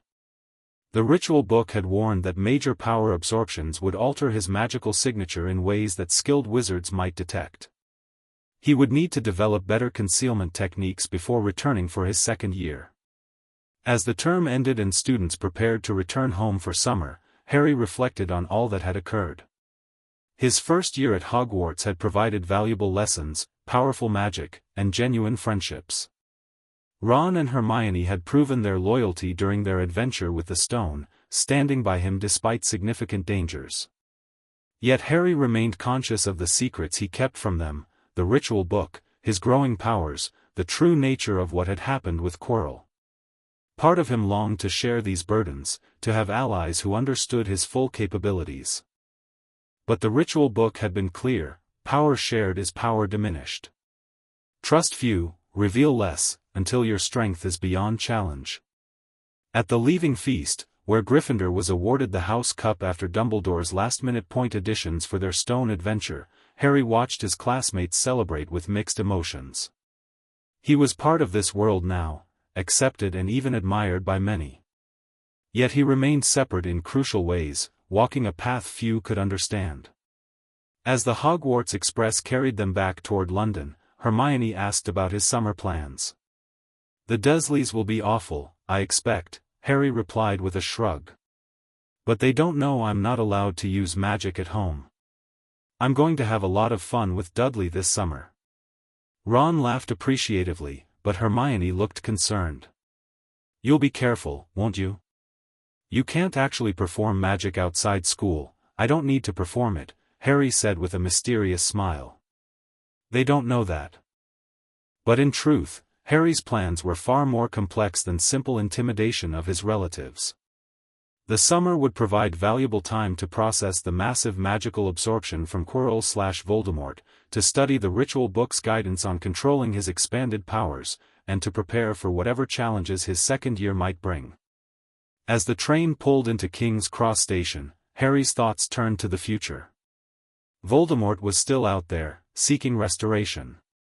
Dumbledore was watching him with growing interest and potential suspicion. And Harry himself was changing, becoming something neither of them had anticipated. The boy who lived was becoming the boy who absorbed, gathering strength with each confrontation, building power that would one day reshape the wizarding world, for better or worse. "Ready, mate?" Ron asked as they prepared to disembark. Harry nodded, a confident smile playing at his lips. More than they know. Chapter 3, The Two-Faced Enemy. Summer at Number 4, Privet Drive had never been pleasant for Harry Potter, but this year was different. He returned from his first year at Hogwarts transformed, not just by knowledge of magic or by friendship with Ron and Hermione, but by the massive influx of power he had absorbed from Quirrell and Voldemort. The ritual magic pulsed through him constantly now, a steady current that made ordinary objects hum with potential energy when he touched them. Light bulbs brightened imperceptibly when he entered rooms. Water warmed slightly in pipes as he passed. The television occasionally changed channels when his emotions spiked. Small manifestations, but telling ones. "Boy! Get down here and make breakfast." Uncle Vernon's bellow echoed up the stairs on the third morning of summer break. Harry sighed, closing the ritual book he'd been studying since dawn. The text had changed considerably since his confrontation with Voldemort, new passages appearing as if the book itself recognized his increased power level. The bearer who absorbs from a fractured soul gains more than mere magic, one new section explained. Knowledge, skill, and memory fragments may transfer as well, embedding themselves like seeds in fertile soil. These will manifest in time, often when least expected. Harry had already experienced this phenomenon. Twice he'd found himself thinking in languages he didn't recognize, ancient, guttural tongues that seemed to bubble up from some hidden reservoir in his mind. Once, practicing alone in his bedroom, he had instinctively performed a complex wand movement he'd never been taught, creating a shower of emerald sparks that had dissipated just before Aunt Petunia walked past his door. These were Voldemort's memories, Voldemort's knowledge, fragments absorbed along with the Dark Wizard's power. Harry made his way downstairs to find all three Dursleys already seated at the kitchen table. Dudley, somehow even larger than when Harry had left for school, was whimpering as Aunt Petunia tried to coax him into eating a grapefruit quarter. Apparently the school nurse had put him on a strict diet. "About time," Uncle Vernon growled, his mustache quivering with irritation. "Bacon. Eggs. Now." Harry moved to the stove without comment, though he allowed himself a small, secret smile. The Dursleys had been remarkably subdued since his return, wary of his new status as a trained wizard, however novice they assumed him to be. They didn't know about the restriction on underage magic, and Harry had done nothing to correct this misapprehension. What they also didn't know, what no one knew, was that the ritual magic worked differently than ordinary spells. It left no ministry-detectable signature. Harry had confirmed this with a few small tests upon his return, manipulating objects with wandless magic while watching carefully for any sign of detection. As he prepared breakfast, Harry deliberately allowed a small demonstration. When Uncle Vernon barked at him to hurry up, Harry looked directly at the frying pan and the bacon began turning itself, the spatula moving without his hand touching it. The effect on the Dursleys was immediate. Dudley yelped and toppled backward in his chair. Aunt Petunia made a strangled noise of terror. Uncle Vernon's face cycled through red, purple, and finally settled on a sickly gray. What do you think you're doing?" Vernon wheezed, eyes bulging. Harry shrugged, maintaining an innocent expression. "Just making breakfast, like you asked." "You know perfectly well," Vernon began, then lowered his voice to a harsh whisper, as though afraid the neighbors might hear through the closed windows. "You know you're not allowed to use that outside that freak school of yours." "Am I not?" Harry asked mildly, tilting his head. "That's strange. I've been practicing quite a bit in my room." No one said anything. It wasn't entirely a lie. He had been practicing, though nothing that would trigger the trace. Vernon's complexion grew even pastier. "In your room? You've been doing that in our house? Where else would I practice?" Harry removed the bacon from the pan, allowing the serving fork to float gently to the plate. "I have homework, you know. Summer assignments. Professor Snape is particularly strict about his essay on shrinking potions." This was true enough, he did have a potions essay due, though it required no actual magic to complete. Aunt Petunia, who had remained frozen in horror, suddenly found her voice. "You will stop this at once. We took you in, fed you, clothed you, locked me in a cupboard for 10 years, barely fed me, clothed me in Dudley's cast-offs, and treated me like an unwanted servant," Harry finished for her, his voice still light but with an edge of steel beneath. Yes, I remember all that quite clearly. I've been thinking about it a lot, actually. The kitchen fell silent except for Dudley's whimpering. Harry served the breakfast with deliberate calm, the plates sliding smoothly onto the table without his hands guiding them. I've decided things are going to be different this summer, he continued conversationally. I'll still do my share of chores, that's only fair. But I'll be treated with respect. I'll have reasonable time to myself, proper meals, and no more being locked up or bullied. He looked pointedly at Dudley, who seemed to be trying to hide his massive bulk behind his grapefruit quarter. And if we refuse? Vernon asked, attempting to rally his courage. What then? You'll turn us all into toads or something, will you? Harry smiled enigmatically. I don't think that will be necessary. We're family, after all. The word family hung in the air like a bitter joke, but the message was received.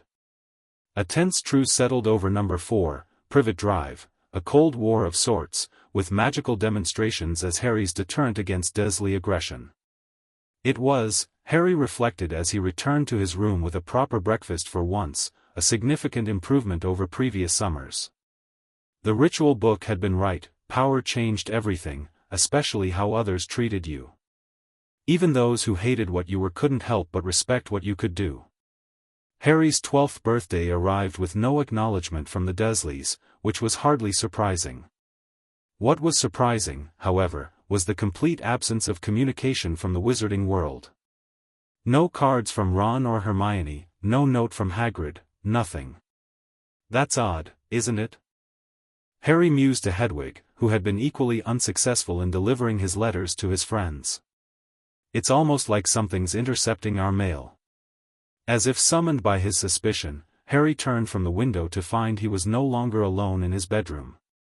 A small creature with bat-like ears and bulging green eyes the size of tennis balls was bouncing slightly on his bed, dressed in what appeared to be an old pillowcase. Harry Potter, the creature squeaked. So long has Dobby wanted to meet you, sir. Such an honor it is. Harry studied the visitor with interest rather than alarm. The ritual book had described various magical beings, including house elves, though it hadn't mentioned they could apparate through anti-wizard wards. You're a house elf, Harry said calmly. Dobby, you said? Who sent you here? Dobby's eyes widened even further. No one sent Dobby, sir. Dobby came of his own accord, to warn Harry Potter. He must not go back to Hogwarts this year. Harry raised an eyebrow, sensing the complex magic surrounding the elf. There was powerful binding magic there, servitude enchantments tied to some wizarding family, and beneath that, Dobby's own considerable but constrained magical core. Why shouldn't I return to Hogwarts, Dobby? He asked, keeping his voice gentle despite his growing suspicion. There is a plot, Harry Potter. A plot to make most terrible things happen at Hogwarts School of Witchcraft and Wizardry this year. Dobby's voice dropped to a fearful whisper. Dobby has known it for months, sir. What terrible things? Who's plotting them? Dobby made a strange choking noise and began banging his head frantically against the wall. Bad Dobby! Bad Dobby! Harry moved with preternatural speed, catching the elf mid-motion and lifting him away from the wall. As his hands connected with Dobby's thin shoulders, he felt a faint tingle of magical transference, not absorption exactly, as Dobby meant him no harm, but a kind of resonance that allowed Harry to sense the complexity of house elf magic. It was wild yet constrained, powerful yet bound by ancient pacts. Easy, Harry said, setting Dobby gently on the edge of the bed. You can't tell me who's behind it, I understand. But I need to go back to Hogwarts, Dobby. My friends are there, my education, friends who don't even write to Harry Potter. Dobby interrupted, his expression suddenly sly. Understanding dawned. You've been stopping my letters. Dobby shifted guiltily, then pulled a thick wad of envelopes from inside his pillowcase. Dobby thought, if Harry Potter believed his friends had forgotten him. Harry Potter might not want to go back to school, sir. Harry controlled his flash of anger, recognizing that Dobby, however misguided, genuinely believed he was helping. Still, he extended his hand. "I'd like my letters now, please." "Harry Potter will have them, sir, if he gives Dobby his word that he will not return to Hogwarts." Harry considered his options. The ritual book had mentioned that house elves, while bound to obey their masters, operated under a complex magical framework that sometimes allowed for creative interpretation of commands. Perhaps Dobby was similarly navigating some loophole in his instructions. "I can't promise that, Dobby," Harry said honestly. "But I can promise to be very careful. Whatever danger is coming, I'll be prepared for it." Dobby looked anguished. "No, sir, no. Harry Potter does not understand." Dobby remembers how it was when he who must not be named was at the height of his powers. "We house elves were treated like vermin." "Of course, Dobby is still treated like that, sir," he admitted, wiping his nose on his pillowcase. The mention of Voldemort sent a phantom pain through Harry's scar. Since absorbing power from the Dark Wizard's fractured soul, he had occasionally experienced flashes of what he suspected were Voldemort's emotions, distant echoes of rage or triumph that didn't belong to him. "Voldemort is connected to this plot?" Harry asked sharply. Dobby clapped his hands over his bat-like ears. "Speak not the name, sir. Speak not the name." "Sorry," Harry amended. "Is he who must not be named behind this?" Dobby shook his head. Not he who must not be named, sir." But his eyes were wide and he seemed to be trying to give Harry a hint, glancing deliberately at the wall beside Harry's desk. Following Dobby's gaze, Harry noticed nothing unusual, just the Dursleys' family photo hanging crookedly on the wall. A family. Someone's family was involved. "I understand," Harry said slowly, though he wasn't entirely sure he did. "But Dobby, I face dangers every day. Last year I faced sorry, you know who himself. Whatever's coming, I need to be there to stop it." Dobby wrung his hands anxiously. "Harry Potter is valiant and bold. He has braved so many dangers already. But he must save himself, must not meddle." Harry sighed, then made a decision. With deliberate calmness, he extended his hand toward the bundle of letters still clutched in Dobby's grip. The ritual magic responded instantly, creating a gentle but irresistible pull. The letters flew from Dobby's grasp into Harry's waiting hand. Dobby gaped, his tennis ball eyes wider than ever. Harry Potter did not use a wand. Harry Potter has powers Dobby does not know. "I have many powers, Dobby," Harry said quietly. "Enough to face whatever's coming at Hogwarts. Now, I appreciate your warning, and I'll be careful. But I am going back to school." Dobby's ears drooped in defeat. Dobby has failed. Harry Potter is determined. Dobby hoped, but Dobby will try another way. Before Harry could respond, the house elf vanished with a crack that sounded unnaturally loud in the quiet bedroom. Seconds later, he heard Uncle Vernon's heavy footsteps on the stairs. "What the devil was that noise?" Vernon demanded, bursting into the room. "Just practicing my magic," Harry replied calmly, the bundle of letters hidden behind his back. "Working on my teleportation skills." Vernon paled and retreated without another word. Alone again, Harry examined the letters Dobby had intercepted. Several from Ron, a few from Hermione, and even one from Hagrid. The most recent was an invitation from Ron to come stay at his family's home for the remainder of the summer. "The Burrow," Harry read aloud, smiling at Ron's enthusiastic description of his magically extended house. After the confrontation with Dobby, the prospect of spending the rest of summer in a wizarding household was particularly appealing. He could observe magical family dynamics firsthand, perhaps learn more about pureblood customs and practices. More importantly, he could continue his studies without the Dursleys' interference. The ritual book had recently revealed new techniques for magical control that required regular practice, techniques that would help him manage the increased power flowing through his system after the Quirrell incident. Harry penned a quick reply to Ron, accepting the invitation and suggesting dates for his arrival. As he tied the letter to Hedwig's leg, he wondered about Dobby's warning.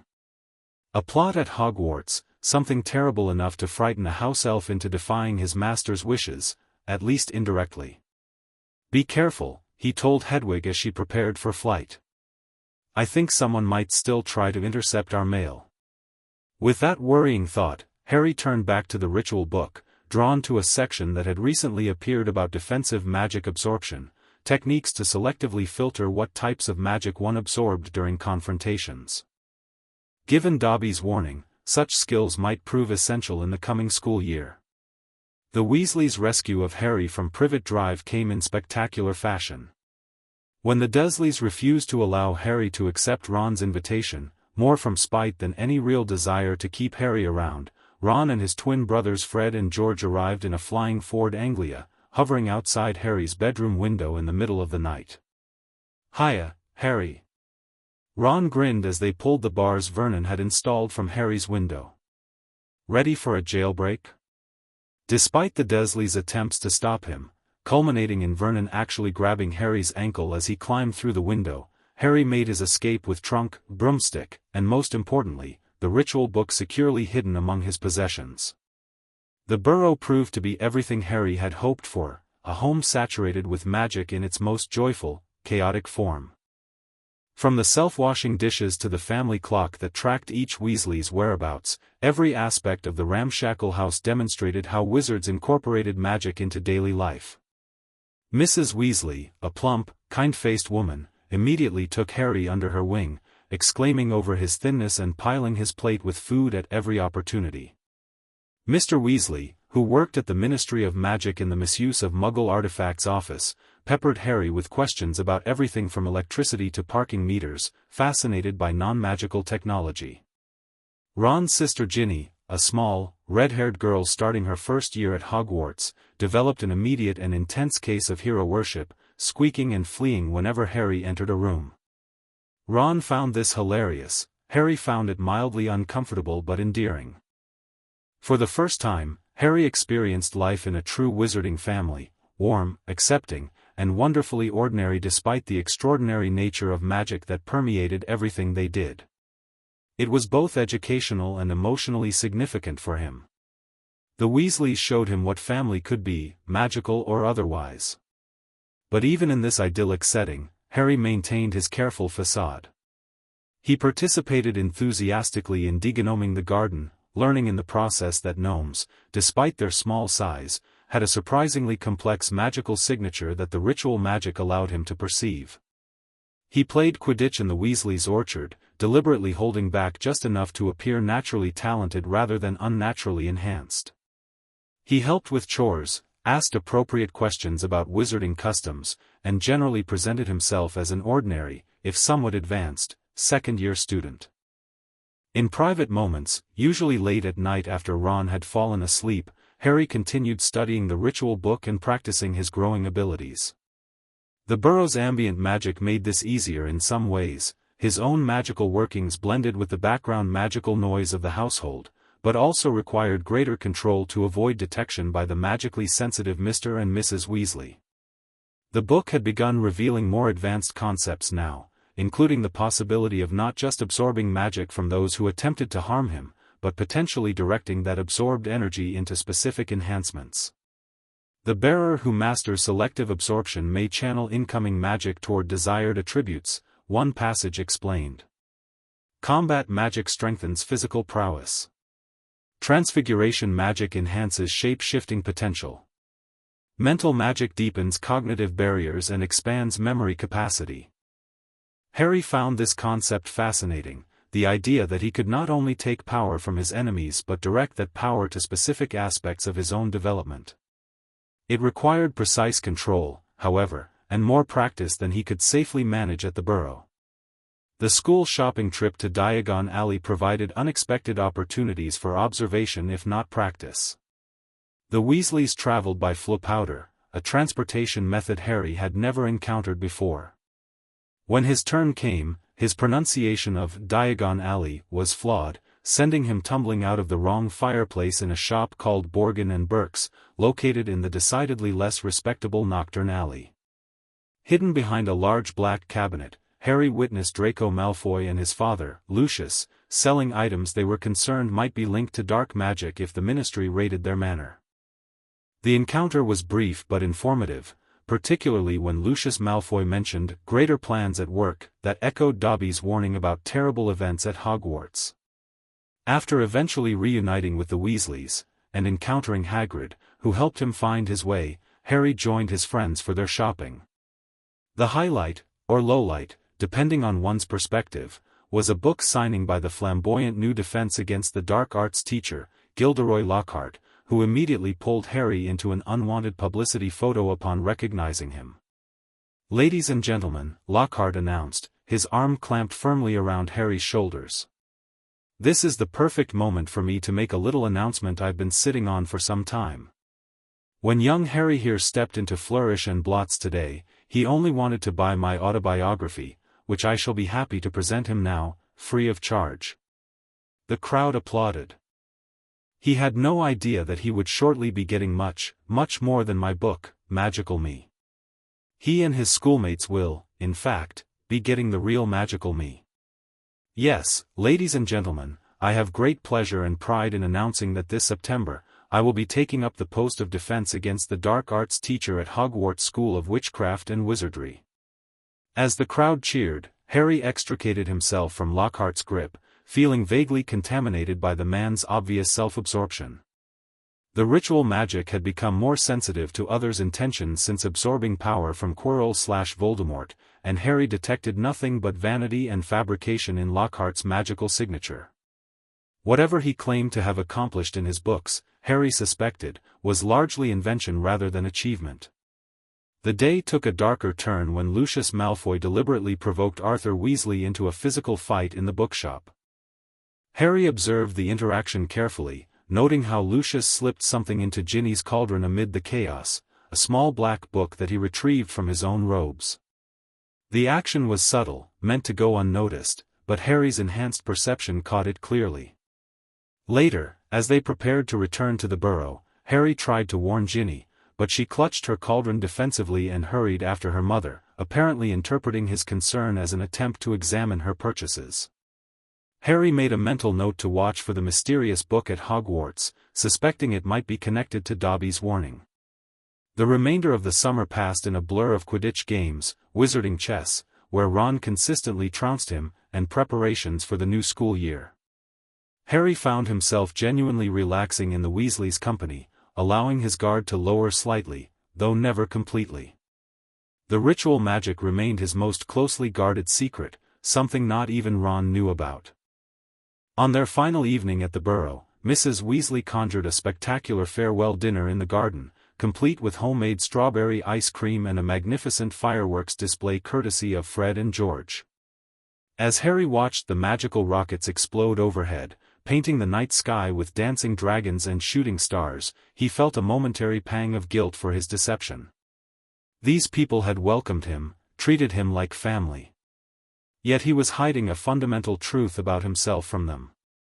Would they still accept him if they knew about the ritual, about the power he was accumulating through it? The ritual book had addressed this very question in a recently revealed passage. The bearer will face the dilemma of trust as power grows. Few can understand the path of power absorption without fear or envy coloring their judgment. Choose confidence with extreme caution, for even those with good intentions may betray through misguided concern. Harry took this warning seriously. Until he fully understood his own evolving abilities and their implications, sharing his secret seemed an unnecessary risk, even with friends as loyal as the Weasleys. The journey to Hogwarts should have been straightforward. Instead, it became Harry and Ron's first adventure of the new school year when the barrier at platform 9 3/4 inexplicably sealed itself, preventing them from joining the rest of the Weasleys on the train. The barrier sealed itself somehow, Harry said, pressing his hands against the seemingly solid wall between platforms 9 and 10. The ritual magic allowed him to sense the enchantment's disturbance. Someone or something had deliberately tampered with the passage. "What'll we do?" Ron asked frantically. "If we can't get through, Mum and Dad can't get back to us." Harry considered their options rapidly. They could wait for Ron's parents, send a message to Hogwarts somehow, or the car, Ron said suddenly, eyes lighting up. "We can fly the car to Hogwarts." It was a terrible idea, as Harry immediately recognized. Exposing a flying car to Muggle eyes would violate the statute of secrecy, not to mention the various school rules they'd be breaking. Yet Ron looked so excited, so certain of his solution, that Harry found himself reluctantly agreeing. The journey started promisingly enough. The invisibility booster kept them concealed as they soared above London, following the Hogwarts Express northward. When the booster failed, however, they were forced to fly above the clouds, navigating by glimpsing the Scarlet steam engine whenever they dipped below. By sunset, the flying Ford Anglia was beginning to protest, shuddering and whining as they approached the school. Just as Hogwarts came into view, a magnificent castle silhouetted against the darkening sky, the car's engine gave one final splutter and died completely. "Watch out for that tree!" Ron yelled, too late. With a sickening crunch, they collided with a thick tree trunk and plummeted to the ground. The impact deployed the airbags and left both boys dazed but unhurt. The car, apparently having had enough, ejected them and their belongings before driving itself into the Forbidden Forest, leaving them stranded on the edge of the Hogwarts grounds. "That," Harry said as they watched the car's taillights disappear among the ancient trees, "was not our best decision." Their bad luck continued when they were discovered not by a sympathetic teacher but by Professor Snape, who seemed positively gleeful at catching them in such a flagrant rule violation. The resulting confrontation in Snape's office, joined shortly by Professors McGonagall and Dumbledore, nearly ended with their expulsion. Only Dumbledore's intervention saved them, though they still received detention and a stern lecture from McGonagall about responsibility and good judgment. Letters were sent to both their families, which meant a howler for Ron the next morning, a screaming red envelope that broadcast Mrs. Weasley's fury to the entire Great Hall. "Letter from Dumbledore last night. I thought your father would die of shame. We didn't bring you up to behave like this. You and Harry could both have died." Mrs. Weasley's magically amplified voice echoed off the stone walls, making plates rattle. Harry endured the public humiliation stoically, aware that Ron was suffering far more from his mother's disappointment than Harry was from the school's censure. The incident with the flying car set the tone for what proved to be a challenging term. Professor Lockhart turned out to be exactly as Harry had suspected, a fraud with excellent hair and terrible teaching skills. His first lesson involved releasing a cage full of mischievous Cornish pixies into the classroom, then fleeing when they caused chaos, leaving Harry, Ron, and Hermione to recapture them. "Can you believe him?" Ron fumed afterward. "Just nip the rest of them back into their cage. Like it's easy." Harry had found it relatively simple to subdue the pixies, actually. The ritual magic responded to his need, creating a subtle field of influence that made the creatures drowsy and compliant when they flew too close to him. He'd carefully hidden this ability, however, making a show of swatting at the pixies with a textbook like the other students. Quidditch practice brought its own challenges. Oliver Wood, determined to win the cup this year, scheduled dawn training sessions that left the team exhausted. During one such early morning practice, the Slytherin team arrived with their new Seeker, Draco Malfoy, and 7 brand new Nimbus 2001 broomsticks, courtesy of Lucius Malfoy's generous donation. When Hermione pointed out that no one on the Gryffindor team had bought their way in, Malfoy retaliated with a vicious slur. "No one asked your opinion, you filthy little mudblood." The effect was immediate. The Gryffindor team erupted in outrage. Ron attempted to curse Malfoy with his broken wand, resulting in him belching slugs for hours afterward, and Harry felt something new and dangerous stir within him. Since absorbing power from Voldemort, he had occasionally experienced flashes of the Dark Wizard's knowledge. In this moment, as Malfoy's slur hung in the air, Harry suddenly understood the term's full significance and history, its use in magical pogroms, in justifying torture and murder of Muggleborns. The knowledge came with an emotional echo of Voldemort's own prejudice, a cold contempt that Harry recognized as foreign to his own feelings. "You'll regret that, Malfoy," Harry said quietly, his voice carrying despite the commotion around them. Something in his tone, or perhaps something in his eyes, which he felt warming with golden ritual light, made Malfoy take an involuntary step backward. "Is that a threat, Potter?" Malfoy sneered, though his voice lacked conviction. "It's a prediction," Harry replied, forcing the ritual light to recede from his eyes before others noticed. "People who think like you always end up losing. History proves it." The confrontation was broken up by Hagrid, who helped transport the slug-vomiting Ron to his hut for treatment. Later, Harry would reflect on the momentary loss of control, the dangerous blurring of boundaries between his own consciousness and the fragments of Voldemort he had absorbed. He would need to be more vigilant against such influences. As October arrived, bringing with it chill mists and falling leaves, Harry found himself increasingly occupied with both normal school activities and his private magical development. The ritual book continued to reveal new information as his power grew, including techniques for filtering unwanted psychic residue from magical absorptions, techniques he practiced diligently to prevent further bleed-through of Voldemort's personality fragments. His first detention with Lockhart proved excruciating, as he was forced to help the professor answer his fan mail for hours. More concerning than Lockhart's narcissism, however, was the voice Harry began hearing halfway through the detention, a voice no one else could detect. Come to me. Let me rip you. Let me tear you. Let me kill you." The voice was cold and murderous, seeming to move through the castle walls. Harry followed it, tracing its path upward through the floors, but it faded before he could locate its source. "Harry? What are you looking for?" Lockhart had asked, puzzled by Harry's distraction. "Nothing," Harry had replied. "I thought I heard something." The incident left him troubled. The ritual magic had enhanced many of his senses, allowing him to detect magical signatures and sometimes even thoughts from those around him. Was he hearing someone's murderous intentions, perhaps transmitted through the castle's magical infrastructure? Or was this another fragment of Voldemort's consciousness, a hallucination triggered by the incomplete integration of absorbed magical energy? The mystery deepened at the Death Day party of nearly headless Nick on Halloween. While Ron and Hermione were distracted by the ghostly festivities, Harry heard the voice again, moving upward through the castle, rip, tear, kill.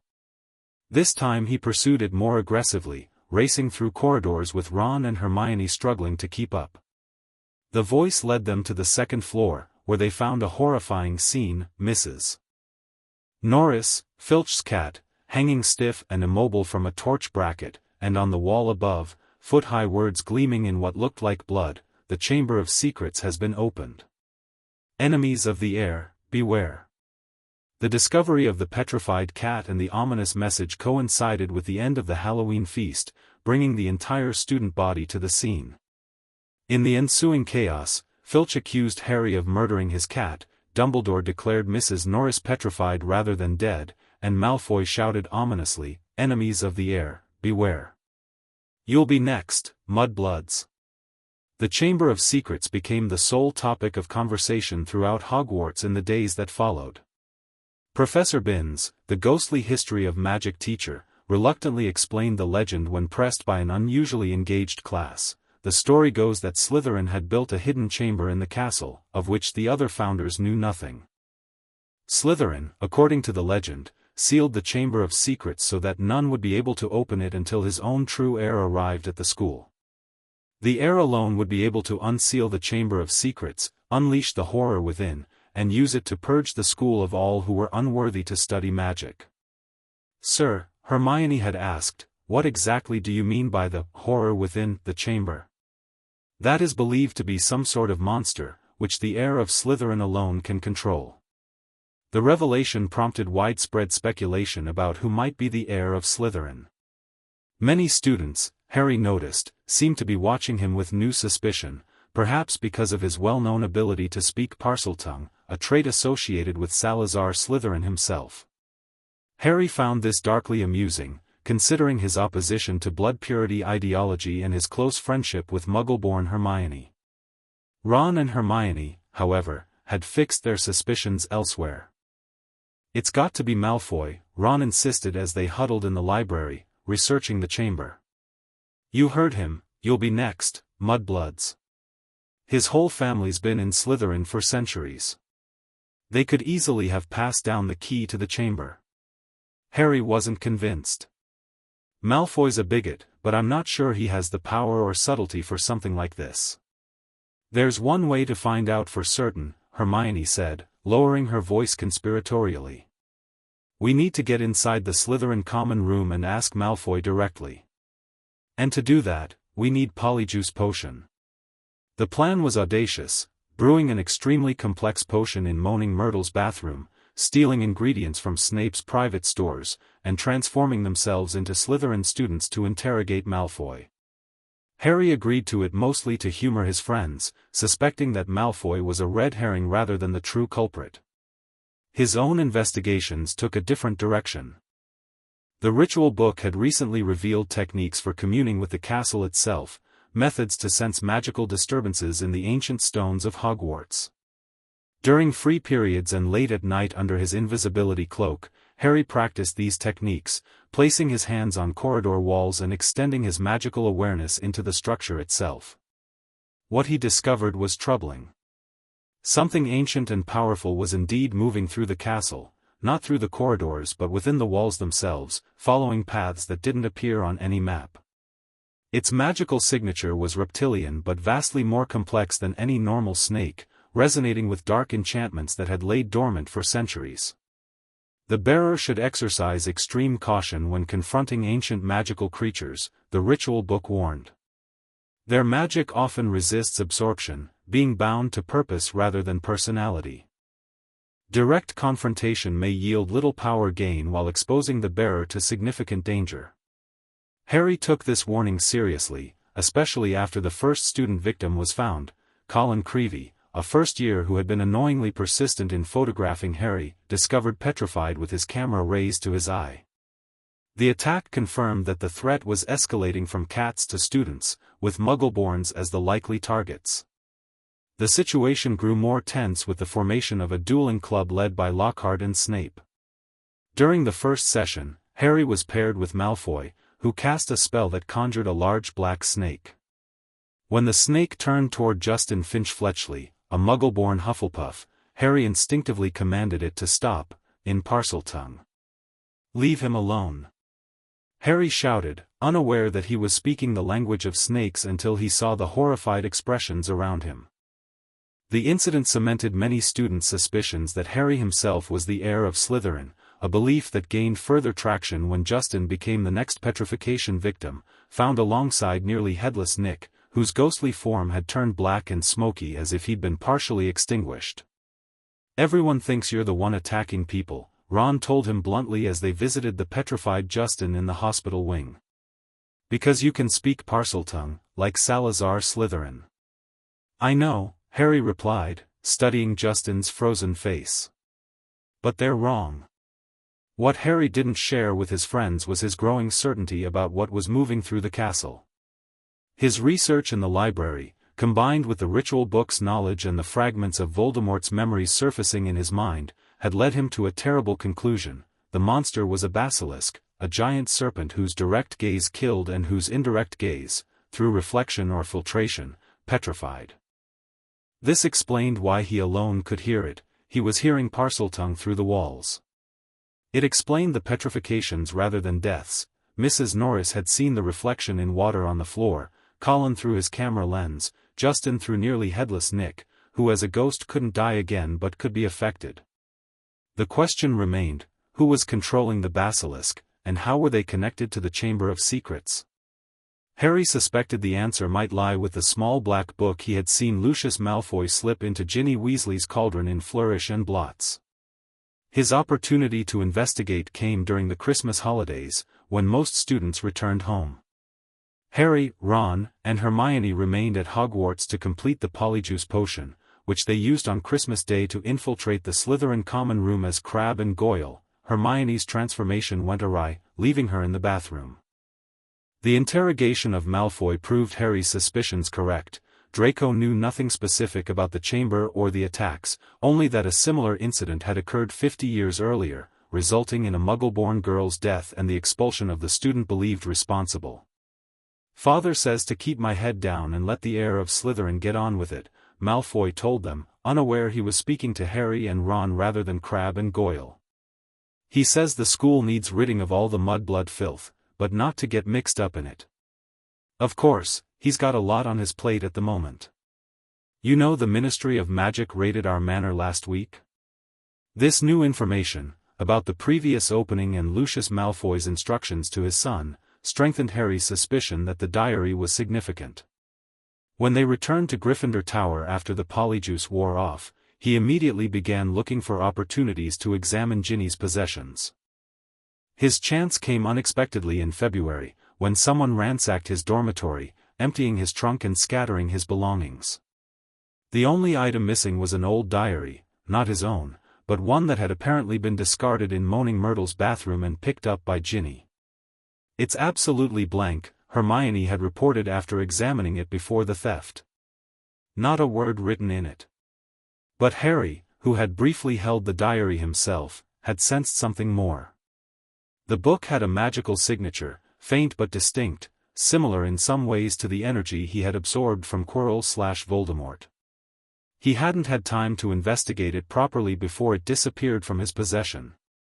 The mystery of the diary was temporarily overshadowed by more attacks, this time a double petrification of Hermione and Penelope Clearwater, a Ravenclaw prefect. The attack on Hermione hit Harry and Ron particularly hard, leaving them without their brilliant friend and research specialist just when they needed her most. "We need to talk to Hagrid," Ron insisted after visiting Hermione in the hospital wing. "If he was expelled last time the chamber was opened, he must know something."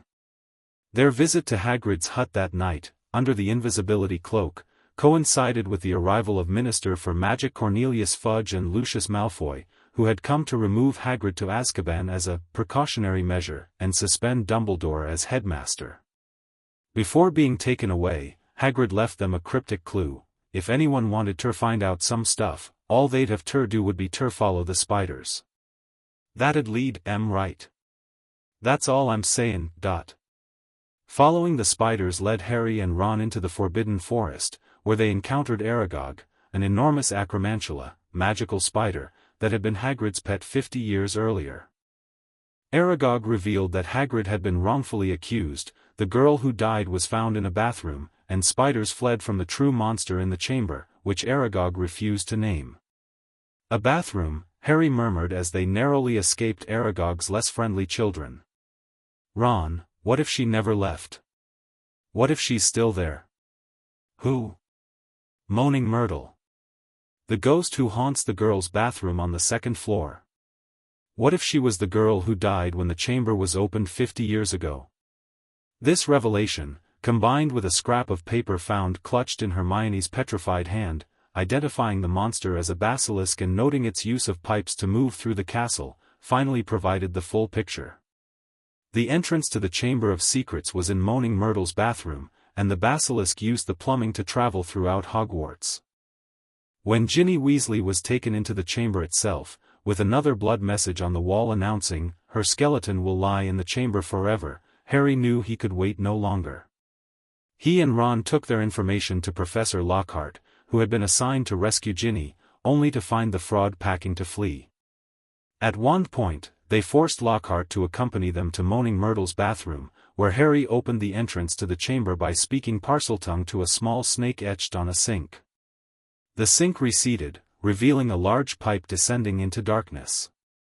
Lockhart's attempt to obliviate them with Ron's broken wand backfired spectacularly, causing a cave-in that separated Harry from the others.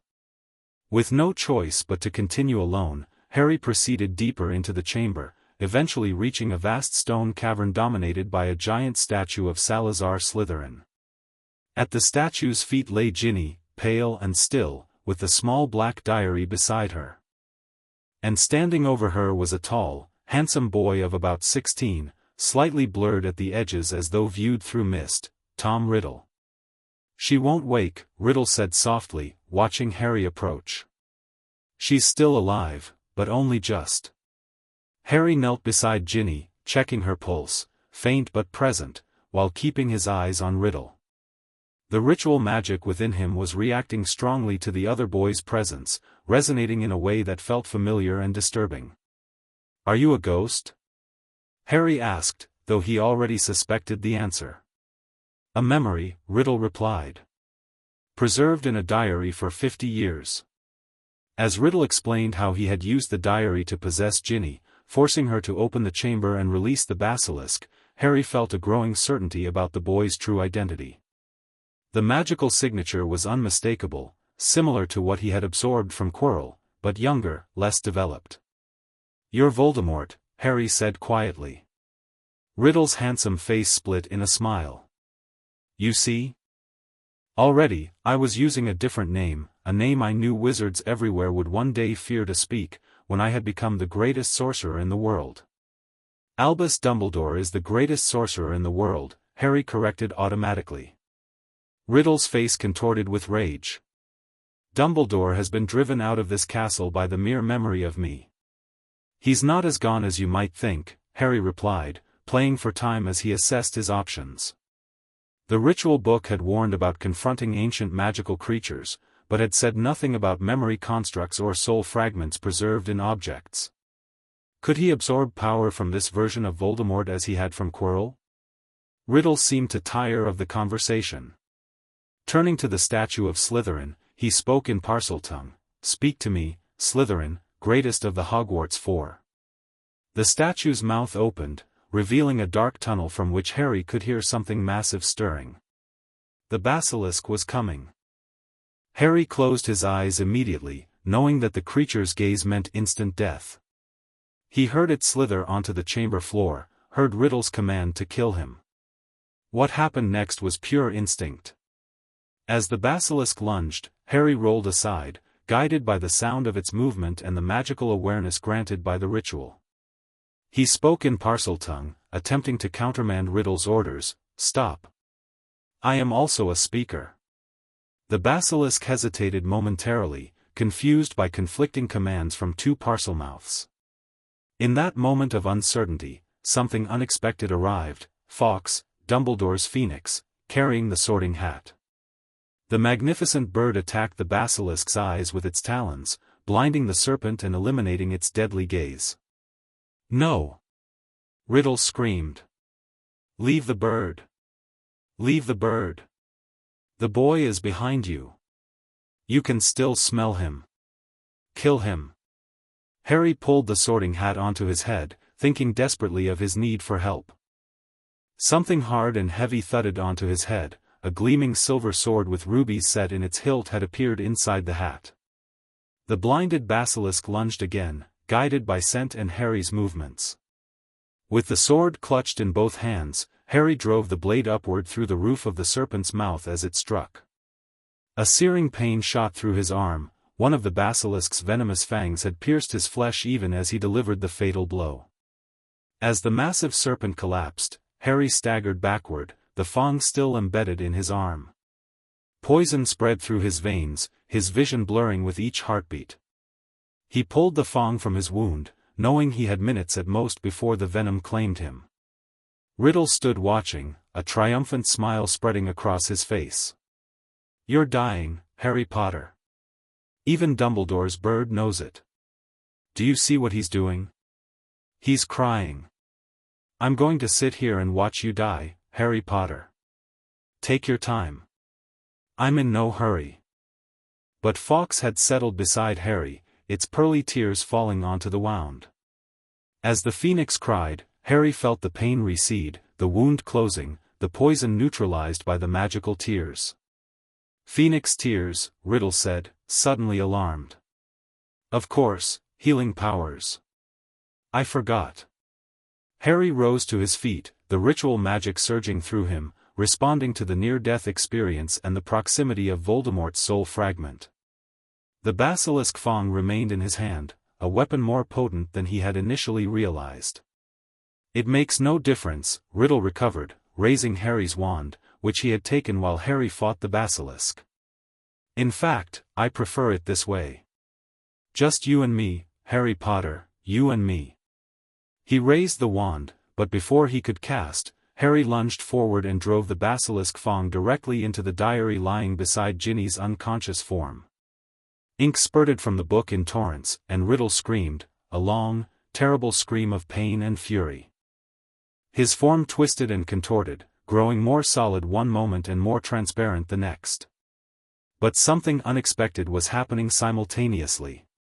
As the diary destroyed Riddle's physical manifestation, a stream of golden light connected him to Harry, similar to what had occurred with Quirrell but more controlled, more directed. The ritual magic was absorbing Riddle's essence as it dispersed, not the full power of the soul fragment but significant portions of its magical energy. Harry felt knowledge flooding into him, spells, incantations, magical theory far beyond his years, and memories of a brilliant but troubled student named Tom Riddle discovering the chamber decades ago. When it was over, Riddle had vanished completely, the diary lay destroyed with a smoking hole through its center, and Harry stood trembling with the influx of new power and knowledge. Ginny stirred, her life force returning as Riddle's hold was broken. "Harry," she sobbed as consciousness returned. "I tried to tell you at breakfast, but I couldn't say it in front of Percy. It was me, Harry, but I swear I didn't mean to. Our Riddle made me, he took me over." "It's all right," Harry assured her, helping her to her feet. "Riddle's finished. Look, him and the basilisk. Let's get out of here." With Fawkes' help, they escaped the chamber, reuniting with Ron and a memory-wiped Lockhart in the tunnel. The Phoenix carried them back up the pipe to Moaning Myrtle's bathroom, from where Harry led them directly to McGonagall's office. The scene that followed was emotionally charged: Mr. and Mrs. Weasley's tearful reunion with Ginny, Dumbledore's return to the school, McGonagall's astonishment at their story.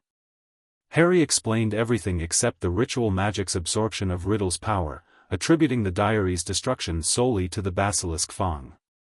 When the others had gone, the Weasleys to the hospital wing with Ginny, McGonagall to arrange a feast, Lockhart to St.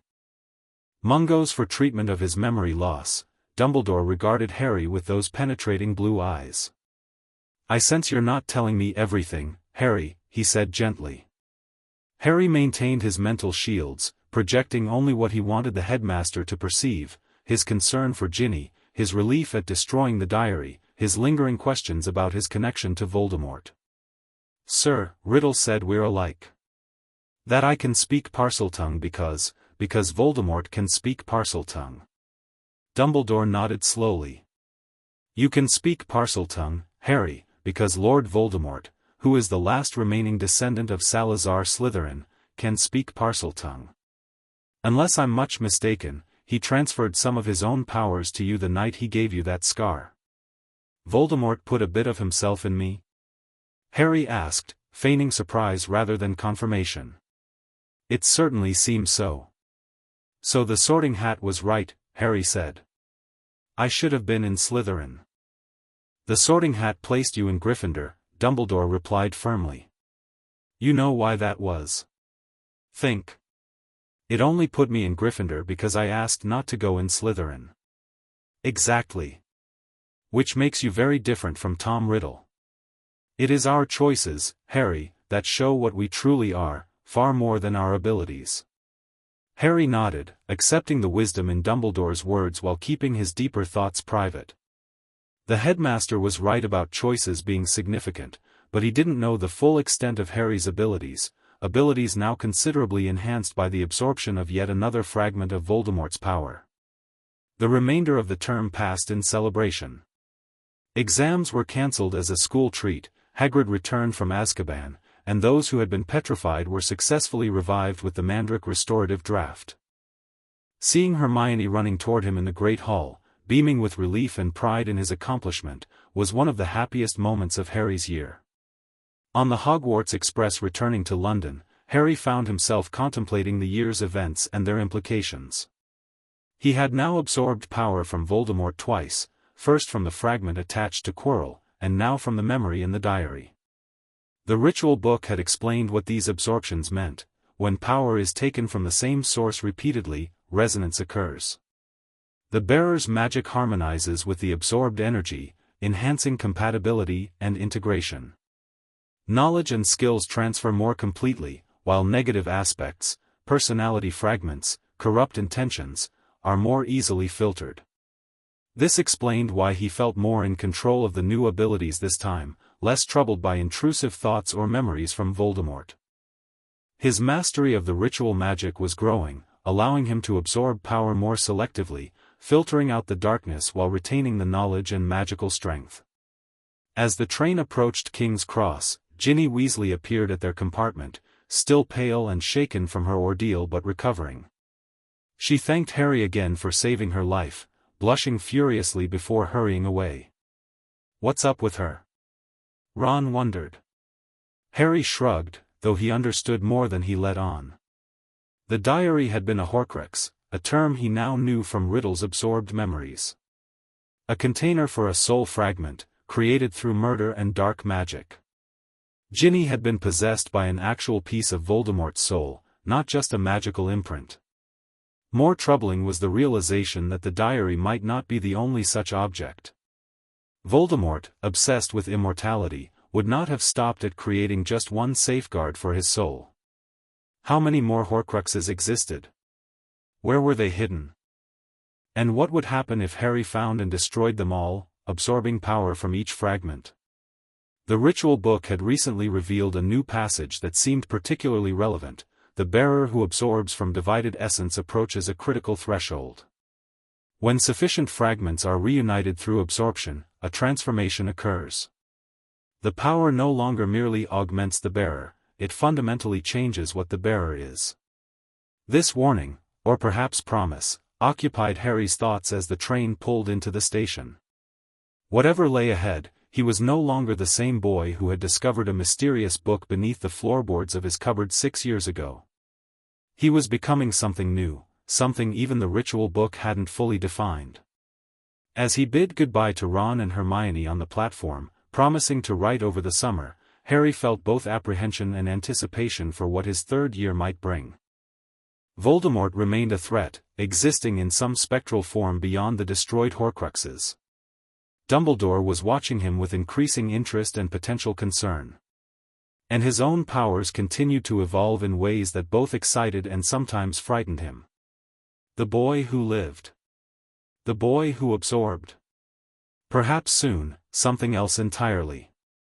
Whatever that might be, Harry knew one thing with certainty: he would face it on his own terms, guided by the ancient magic that had become as much a part of him as the scar on his forehead. Power taken from those who would harm him, transformed into protection for those he loved. It wasn't a path anyone had chosen for him, it was the path he had chosen for himself. And that, as Dumbledore had said, made all the difference. The end. Thank you for watching this video. Please be sure to subscribe to our channel and like this video.